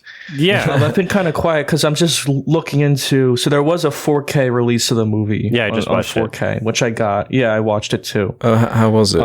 It looks great. And like I'm just reading about like the process behind it, because I don't believe they had a film negative to transfer. I think it was shot digitally. Yeah, it didn't look as crisp as, I don't know if it was digital, because you'd think that it would have a really low frame rate, like like 2004 digital, like wasn't really. I don't know if it was. I'm not entirely sure. I don't think they had a film negative that they could easily like transfer into 4K, because like usually you have the film negative and they just like, right, it's whatever definition is on that. But what were you saying? Somebody told me that they shot it in film, but like put a weird kind of, I don't know if they said blurring or like almost kind of some kind of filter over it to give it more of like a dreamlike. Yeah, filters on it. Yeah, and so that way it doesn't look as crisp. But that's just like to the nature of how the film is, and not really like necessarily the quality of the transfer. So right. I'm not sure, but it looks great. It's not just like, it's not perfect, and it's not as perfect as like just transferring a 4K print, because they didn't have like a film negative of that, and they couldn't rebuild like the entire movie because that would have been too expensive, especially with all the visual effects and all that. But it looks great. Yeah, I was just looking into that stuff because that was very like complicated. Apparently, they put like a lot of work and money into like remastering this film and making it look good, and I really appreciate that. And it looks accurate to how I remember it. So yeah, the director of photography says like this is the way like you should be watching it. Like it's the best looking home release of it. Perfect. It's basically how it looked in like when it was released in theaters. Like this is like how he wants you to see it. I'm like, okay, I can see that. Like they pointed out, especially Kate Winslet's hair has like a very like dreamlike magical quality to it in this one. And yeah, the rest of the film is like slightly undersaturated, but then her hair like kind of jumps out. Yeah, it's not. Yeah, exactly. Yeah, it's like very silver, blue, gray. Yeah. Like kind of dreary tones, dreamlike tones. Yeah, it's not all bright. Yeah. It's like a much more subtle version of like those effects in Sin City, but like thematically for this film, it's like, sure, she sticks out from the crowd, and he says that in the dialogue, oh, orange sweatshirt, but not only visually, but like she's the light of his life, essentially. Like his life is dreary and unexciting, but she is this like, there's a reason why he's attracted to her, why he is emotionally attracted to her. She lights up his life in that way. She is the color in this vibrant, otherwise dreary, overcast setting. So, yeah, the visuals perfectly match the themes and thoughts of the characters. Yeah, it says here, the film was finished with a digital intermediate to help facilitate Gondry's desire to insert digital composite effects throughout the film. So maybe they didn't have that original negative or whatever, where they'd have to like re-edit all of that. Like, that's way too much money. They can't do that. Exactly. I mean, for certain movies they could. It's just not for an indie film like this. This is kind of indie. It's like in the middle, around there. It's not like a $200 million movie. I feel like they did the best they could with like their resources. I think it looks great. I'd recommend the 4K. Yeah, for sure. It's the best way to watch it. Yeah. I got a lot out of that. Yeah. Interesting film stuff there. The Howard's wife, she only gets like a couple minutes in the movie, but she was great. Yeah. Sure. Memorable little argument and what she reveals. That's like a fun, fucked up moment. The way she sort of like chokes on her words when she's like, thanks a lot. Like to Mark Ruffalo. Pushes him over, Yeah. Her little hit. Yeah, so fucking everybody feels real. Every character just feels like a real person. Yeah. I think the film would have benefited a lot from if they were all speaking Comanche.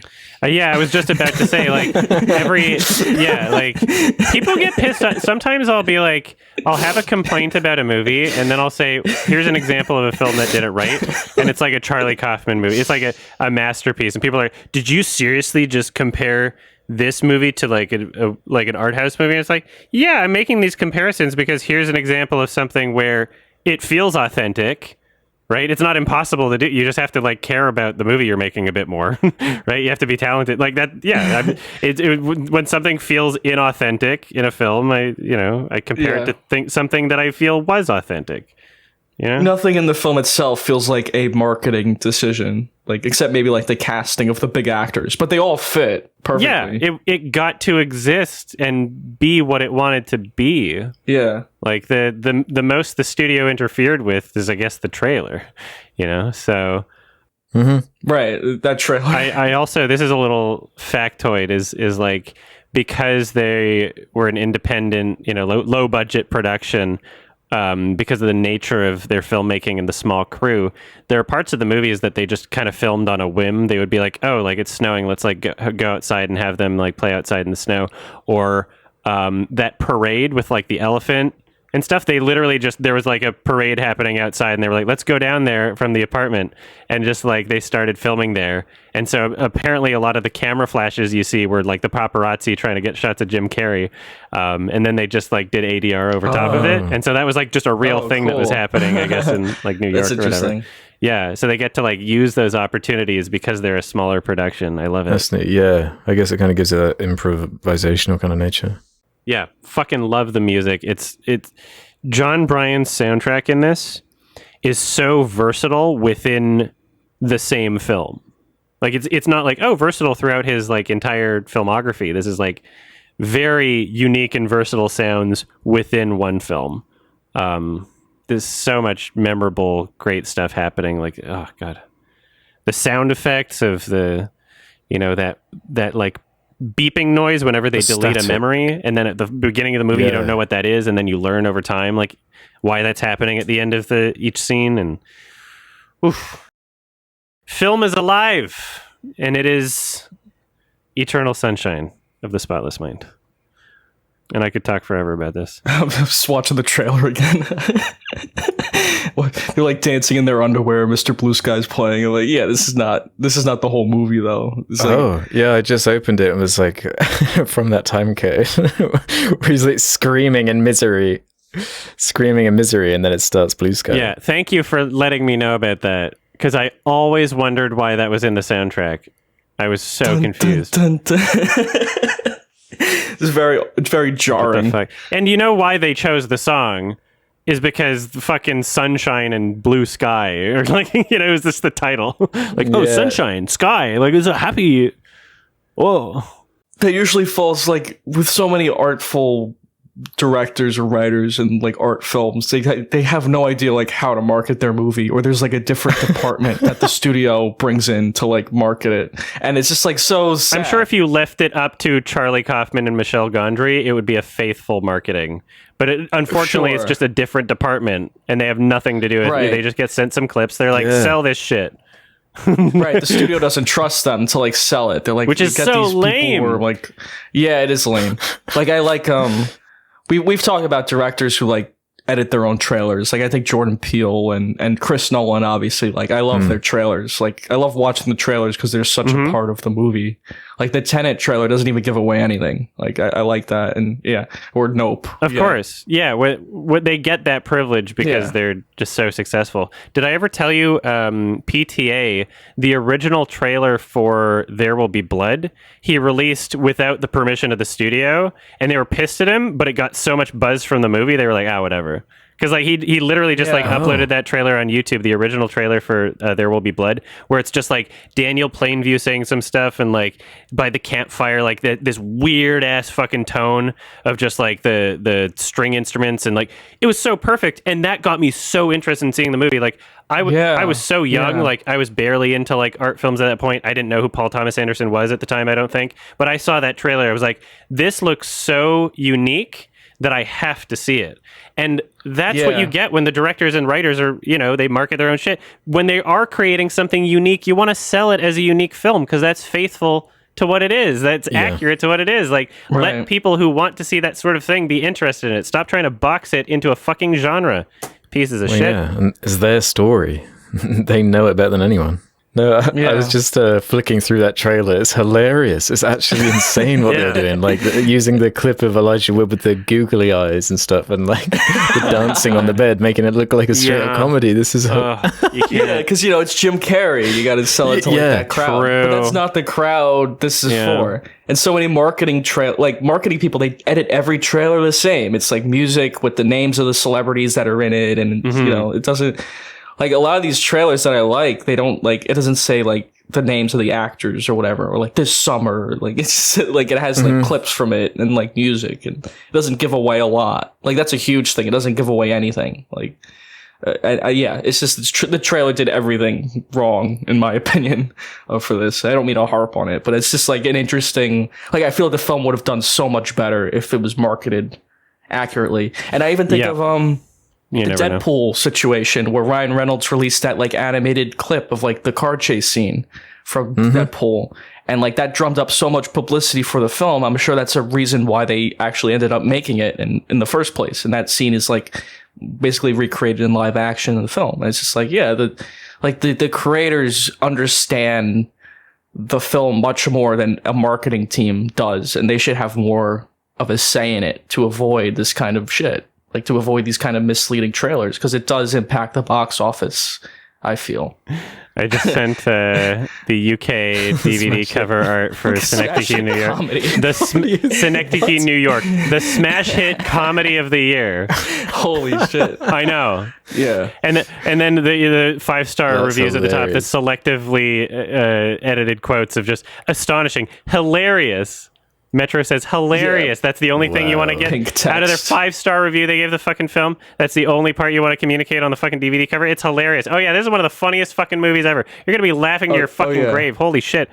Like, yeah. let Charlie Kaufman do his own shit. Nobody gives a... I'm so sad for him. He's like one of the most my favorite fucking screenwriter, one of the most talented people working in the industry, and just like all of his recent films, they're just like not making enough money, and so nobody like gives him an opportunity to do anything, and so he's just like, oh fuck, it's so sad. So sad. Yeah, he's almost like too creative. Yeah. I just like how the title, it says how to pronounce the title. It's like a little bubble on the top that says how to pronounce Synecdoche. Yeah, how quirky. What a quirky movie. That's really funny. Oh. Synecdoche, New York. Oh, Jesus. Yeah. Yeah, it's everything in a film is important, even like how you sell it to people, the audience you're going for. You're like, yeah, what is the audience you want for this kind of film? Like, that's a huge part of it. You need to like, understand that as an like, what would you say is the audience for this? Like, everyone. This is like one of the it's Sure. one of the most. It's hard to say.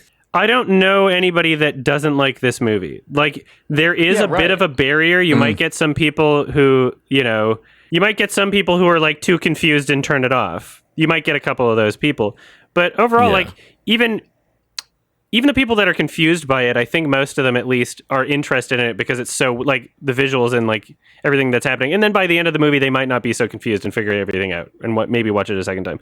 I think this movie is for everybody. It's like one of the most accessible, despite there being some of a barrier in terms of its presentation. It is really, really accessible. It's probably the most accessible art house film ever made, where you can call it accessible and art house at the same time. There's very few of those. Yeah. I feel like it's made for everyone too. Yeah. Like, I'd recommend this film to anybody. Yeah. Basically. There's nobody that shouldn't see this movie. But like when you're in a marketing room, you're like, it's made for everybody. They're like, all right, what does that mean? They go, like, it's just so many movies that are such shit. Jim Carrey comedy. It's romantic comedy with Jim Carrey. It makes it look like a piece of shit. Well, yeah, it does, but it's just like so many movies get released that suck because they know their audience. They know the audience it's making it for. Like, okay, this is an action movie. It's made for men 40 to 50, or like 20 to 40. And that's like how they pitch it, and then the producers go, oh, okay, and they don't like see anything more than that. And that's how these movies get fucking made, like, even if they suck, because they're going for like. And then you have something like this. It's like so much more thoughtful than that. Like, it treats everyone like there's shared experiences in life. Like, but like a marketing team just doesn't see that. They think that it's too broad, or I don't know what they're thinking, but it's just very sad. Like the way films are made at this point. And it's refreshing to get films like this that are, very thoughtful and intelligent, and and they're made for lots of people. They're very relatable. The emotions and the situations in this film are very believable and relatable to most people, to anyone who's been in a relationship, which is most people at some point, even if it's a friendship, even if it's like your parents. Like, it's just very relatable. Like one of the customers in the place where they do the procedure was like a woman who had clearly just buried her dog, and she had like a bone and like a picture of her dog. Like, exactly. It's not even just about romantic relationships, it's about loss in general. It's about struggling with your own mind and wanting that universal fantasy of wanting to forget. And time is the only thing that really heals, and you can still keep a memory, and hopefully it gets better for you over time, and it doesn't devastate you as much over time. Or maybe you do learn to forget over time, but time is what heals rather than brain damage. So. There was a great world building detail in that scene with the woman with the dog bone and stuff. Mm-hmm. Kirsten Dunst is like on the phone saying like, "No, I'm sorry, you can't book more than 3 times in a month." Yeah, it's against our policy. Yeah. No, because it is such a it would be such a desire for like if it was a technology that could exist, like people they couldn't help themselves. Like it really is one of those Pandora's boxes that should remain closed. Yeah, really. Yeah, incredible movie. I could talk about this forever, but I guess we should probably give ratings and go into question time. This is a great discussion. Thank you. Yeah, we said a lot. I'll start. I gave it a 10. I give a lot of movies a 10. That's not because I think like every movie's a 10 or whatever. We talk about great movies on the show. It's a very select pool of films. So like, yeah. Maybe you should give it an 11 then. Yeah, so maybe I should recommend 5s or whatever. Yeah, but this is a 10. It's everything I said. It's thoughtful. It's emotional. It's seriously. It's like immaculate work. It's really great film that I'd recommend to basically anybody. I love this film. This is great. This is one of Charlie Kaufman's. It might be his best film in my opinion. I think it's the best thing he's worked on. I just love this movie. I think it's absolutely great. And I'd recommend it to anybody. Yeah. So 10, easy 10, easiest 10 I've given in a while. Yeah. Yeah. No, I'm right there with you. This is a 5-star perfect 10.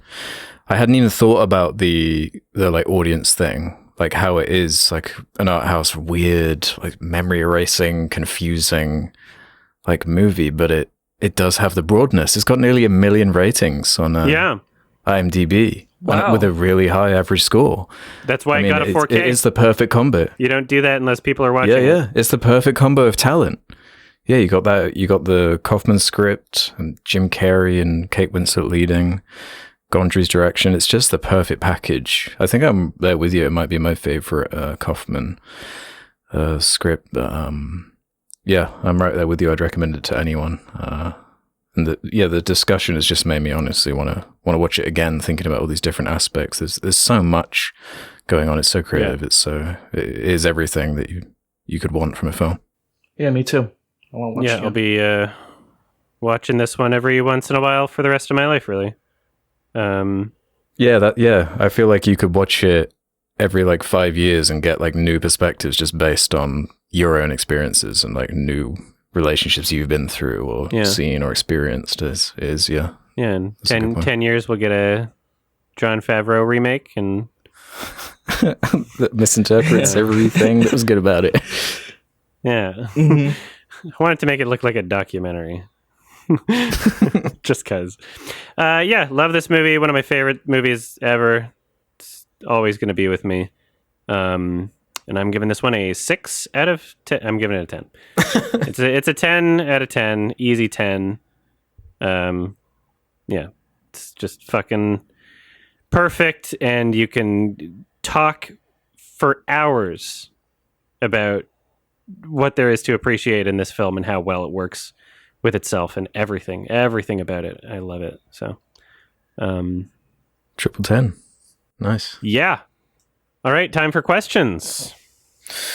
Okay, let's do some questions from the Sardonicast community. Head over to the suggestion thread on the subreddit if you want to ask us anything like the Backwards Man did. Oh, geez. What is the worst Blu-ray or 4K that you've encountered? Oh, that was that's just the Backwards Man's just flooding back to me. Backwards Man, the Backwards Man. Whether it be because of the version of the film included, the restoration, or any other reason you can think of. So the worst Blu-ray or 4K transfer you've encountered. I'm just pissed off that when I started collecting physical media, there were a bunch of cool like special edition thing, like the DVDs that came out for certain movies had so much cool extra shit and like physical things and blah blah blah blah blah. That was like at the peak of like physical media, and then Blu-rays come out and it looks better, And then it's like, okay, well, it's just the disc and like a couple features, and you're missing half the features that were on the DVD that I already owned. Like the fucking Memento Collector's Edition. Like, holy shit, I wish that was a Blu-ray, but fuck.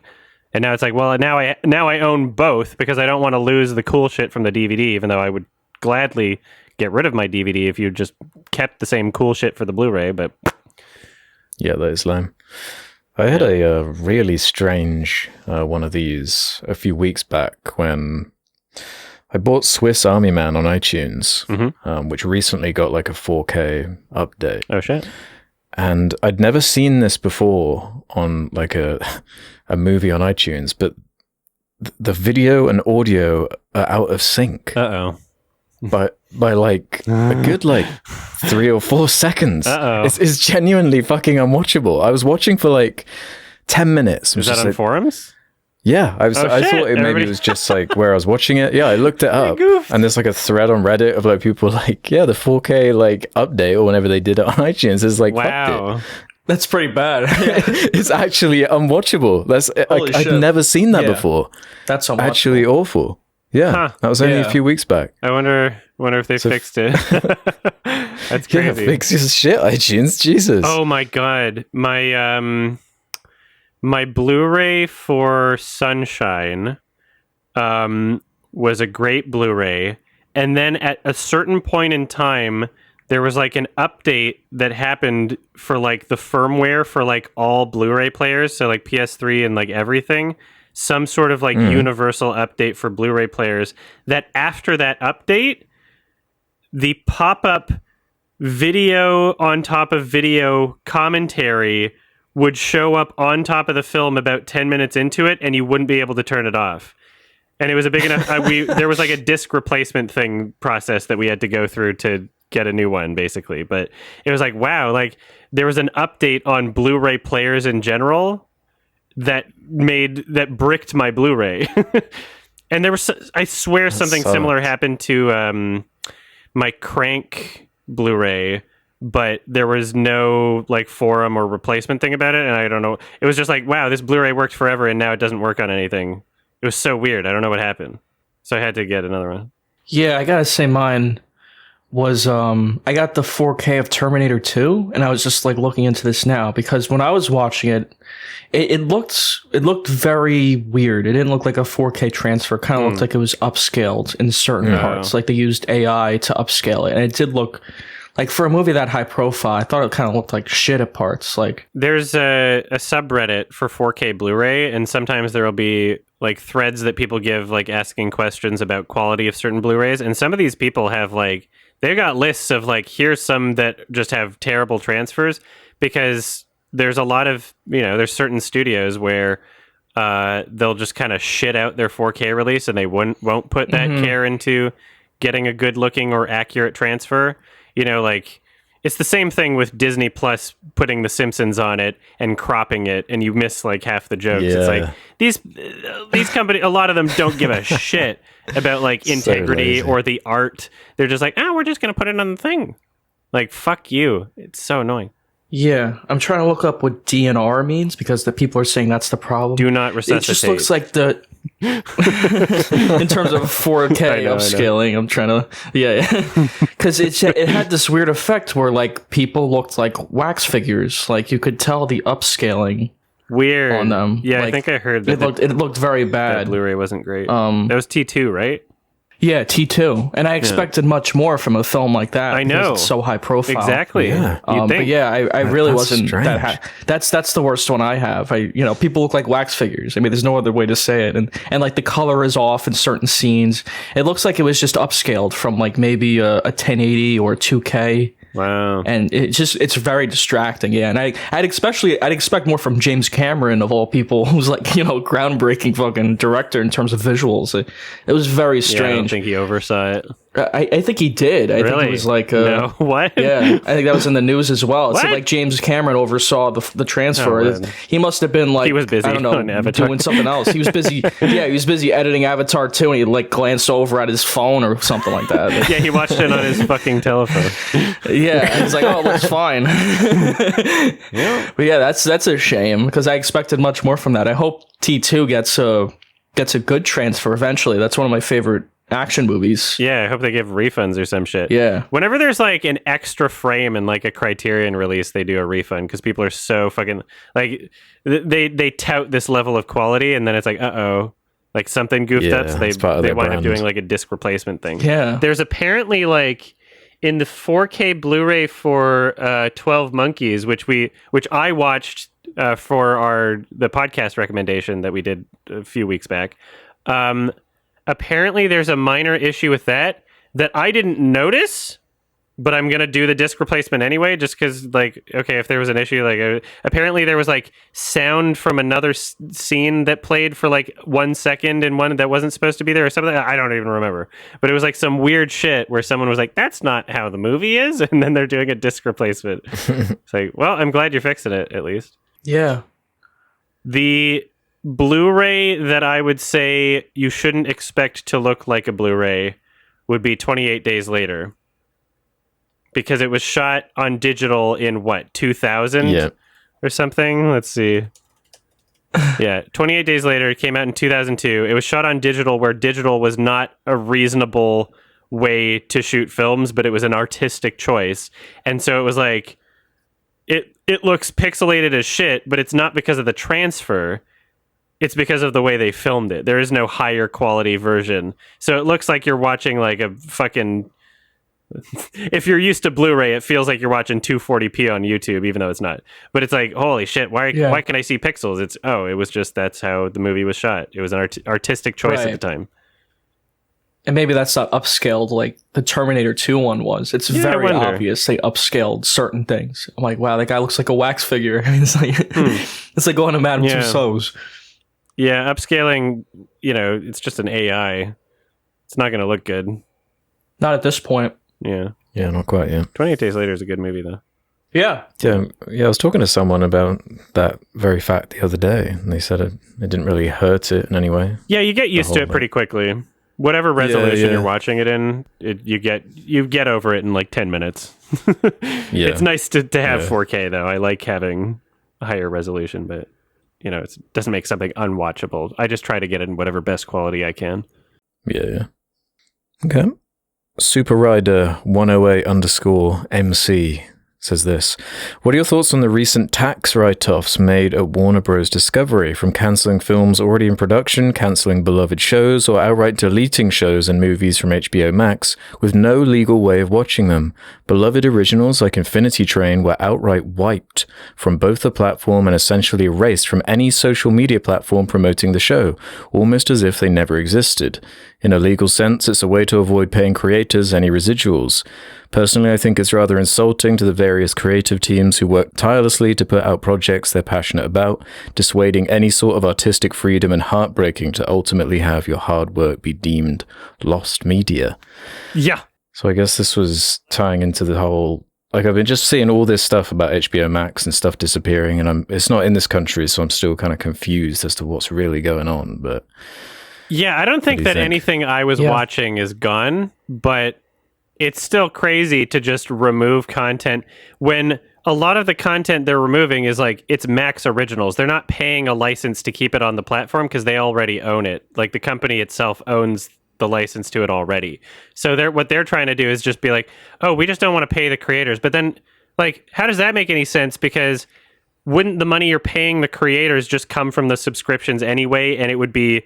you would know how much to pay them based on how much people are clicking on it. Like, if no one's clicking on the movie, you don't have to pay them anything, right? Like, as far as I'm concerned, like, the way the model works would be similar to Spotify. I would think that's how it works, where more people click or listen to something, and then you get more of a share of the subscription money. You'd imagine, right? Yeah, right? So as soon as we're dealing with this, thinking of it as a tax write-off, then we're getting into the territory of like, okay, there's some complicated shit going on and people are crunching numbers in ways that I don't understand, where I guess because they wrote those as canceled, then they like have that as a loss on their taxes or something, like, but I don't know what the fuck's going on, but it's really fucking gross that they're just like, yeah, we're saving some money, like as if you're going to go bankrupt without like canceling all these shows. Like the Batgirl movie, it doesn't matter if it's shit, it was done, right?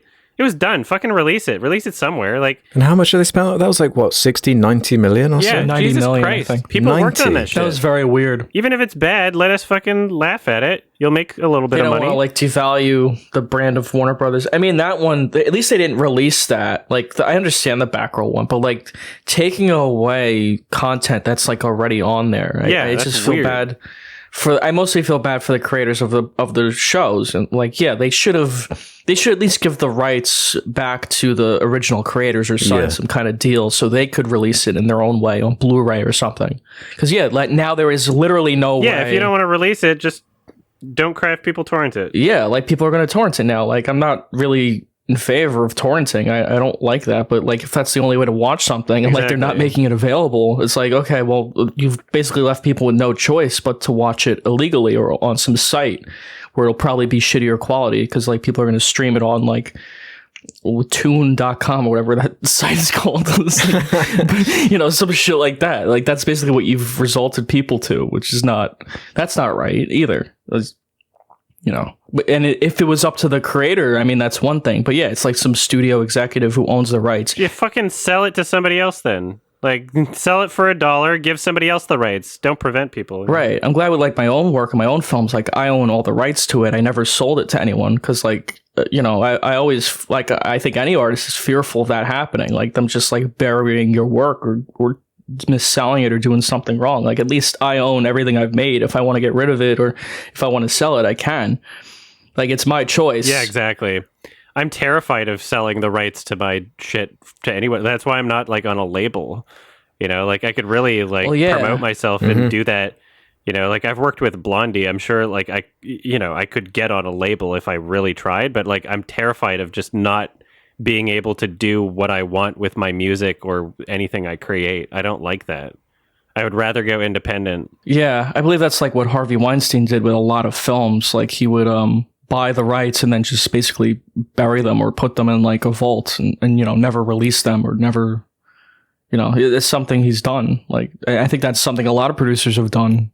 Yeah, they just have no respect for the amount of work that went into it. They just bury it.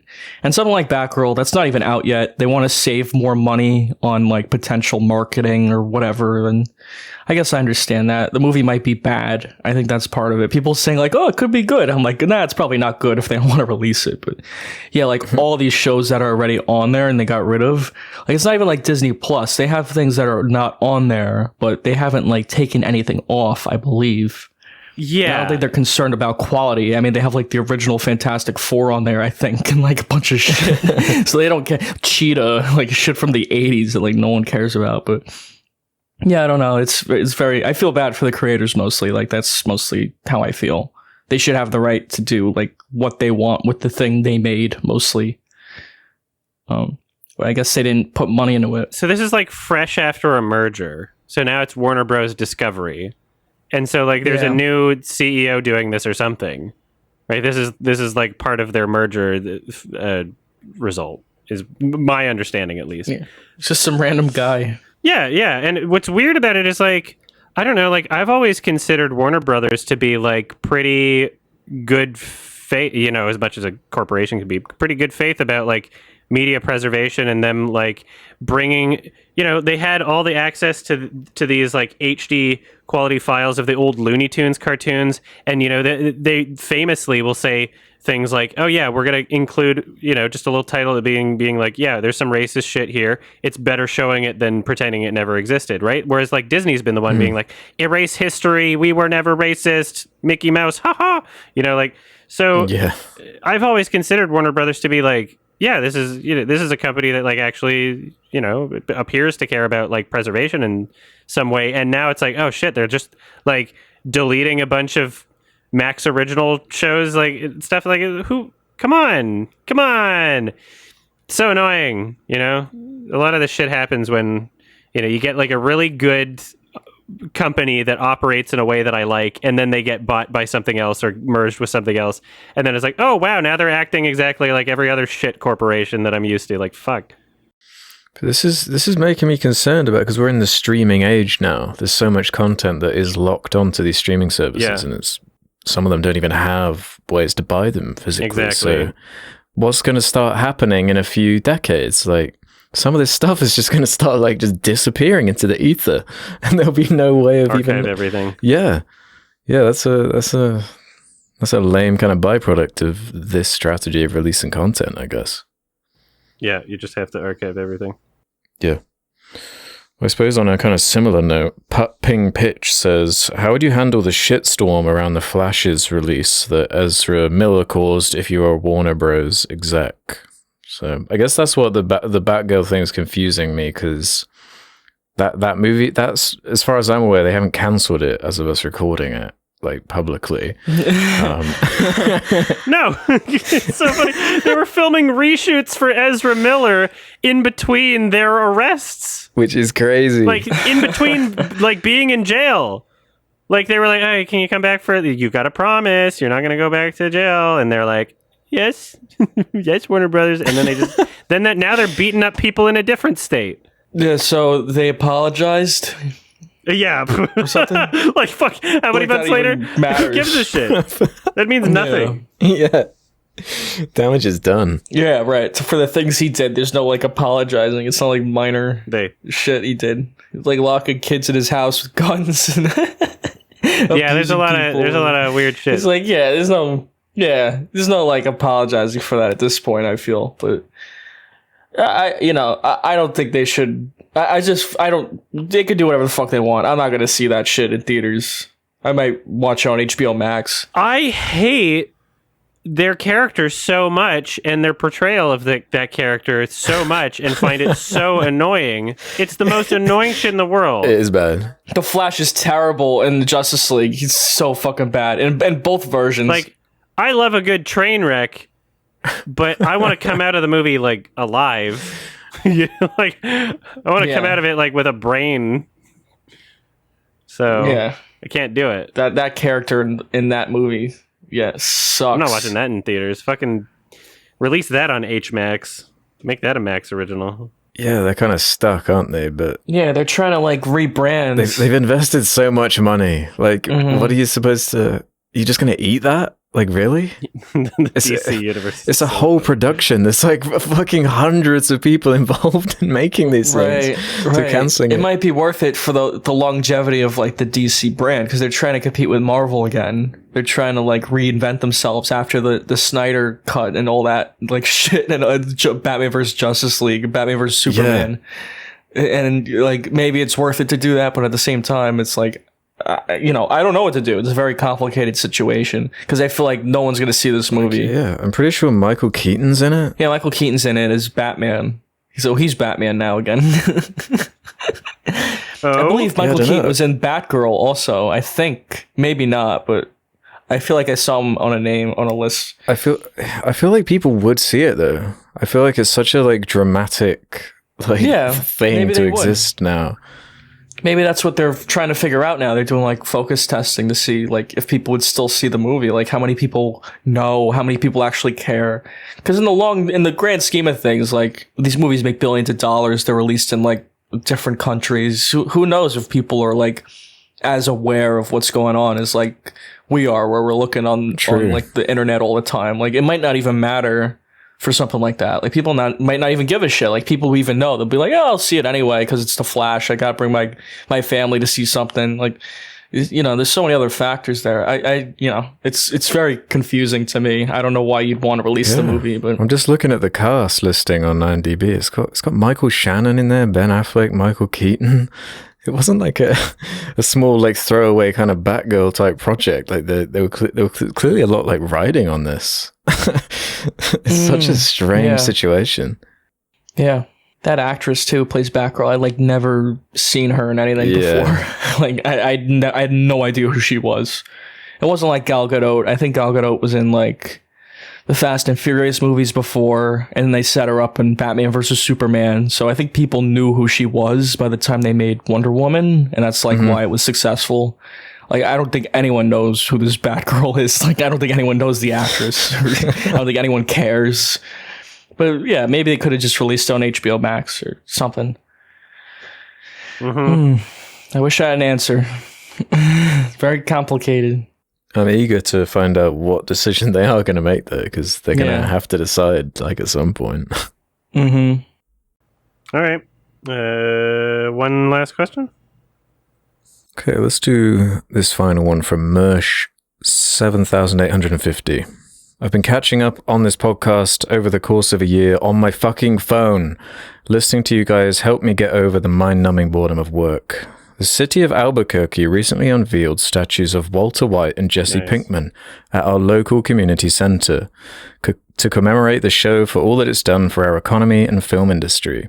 However, a considerable amount of people are upset about the presence of these statues, especially some of our GOP candidates, thinking they gave our city a bad image for glorifying fictional drug dealers. I'm curious to hear your thoughts on this. Yeah, I think it's fine. They're characters in a who cares? show. They're actors. Yeah, there's plenty of real statues of people that are not very good. They're actors wearing... it's a statue of actors wearing costumes. So yeah, I would expect it. I was kind of shocked when I heard that they were putting a statue there of those characters. I was like, oh really? That doesn't sound like something that you'd have, but it's pretty cool. It's unique. It's based, bring in some tourism or something, and stop crying and stop virtue signaling. Very interesting choice. I don't know. I'm fine with it. It's a statue of Rocky in Philly. Yeah, why not? Yeah. Yeah. Well, Rocky's like more of a good guy, I guess. But he beats people up. Characters. That's glorifying violence. Yeah, you could say that. It's just like characters. Yeah, it's like it's a creation of a person. You could say it's like just celebrating the person's creation of a character. Yeah, celebrating the story and its relevance in pop culture. Yeah. It's not saying, come on, everyone, let's be meth dealers now. Yeah. It's not promoting meth dealers, right? Yeah, really silly. Really stupid. All right. Yeah, well, people are going to be dumb. So I guess that was it for questions. We got a recommendation. I believe it's from Ralph. What have you got for it's us? my turn? So I would like to point out, we only have a week to watch, but since I don't think there might not be other like stuff coming out in theaters that, to fill up a first part of the podcast. If you did have a double feature, I wouldn't be opposed to kind of give us like an extra thing to... Are you guys okay with a double feature? I'm comfortable with it. If you got one in mind. Okay. It could be a trilogy too. I don't know. So I'll recommend this because I was thinking about this. I'll recommend the Michael Bay films Bad Boys 1 and 2. Okay. Okay, shit. And there's a third one, which I haven't seen. If you want to talk about that one, I guess we could, but I don't... Sure. It could be even like a brief discussion. You can just like glance through it. But I mainly want to talk about the first two because those are Michael Bay movies. Interesting, yeah. The Bad Boys trilogy. Yeah. There we go. Those have 4K. Yeah. 4K? So, yeah, 4K transfers. Will that be the first Michael Bay we think so. talked about? As a recommendation, yeah. Definitely for recommendation. I think we've talked about like Transformers 2. Yeah, that's right. Those would be fun. Yeah. Okay, so cool. Let's do Bad Boys 1 and 2. Awesome. Great. Thanks for listening. Thanks for the recommendation. No If you don't want to be spoiled for the Bad Boys, we're probably going to talk about all three. The epic trilogy of boys who are bad. Watch it before Will Smith. Yeah, the slap guy. Watch it before the next episode. These episodes come out every 2 weeks.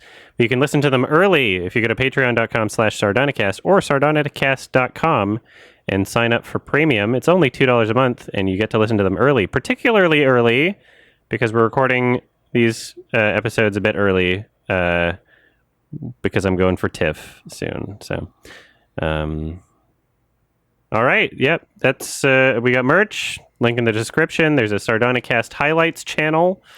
Link in the description, or just search it up. You lazy bum. Give us some fan art. Hashtag Sardonicast fan art on Twitter or in the subreddit. We'll put it at the beginning of the videos. Even if it's a really crap drawing, we'll probably put it there. Don't be embarrassed. Practice your artistic skills. Do it. Thanks for listening, everybody. Bye. Bye. Shit just got real. Shrek something. Bye. Yeah. Oh God, that's from there. Bye.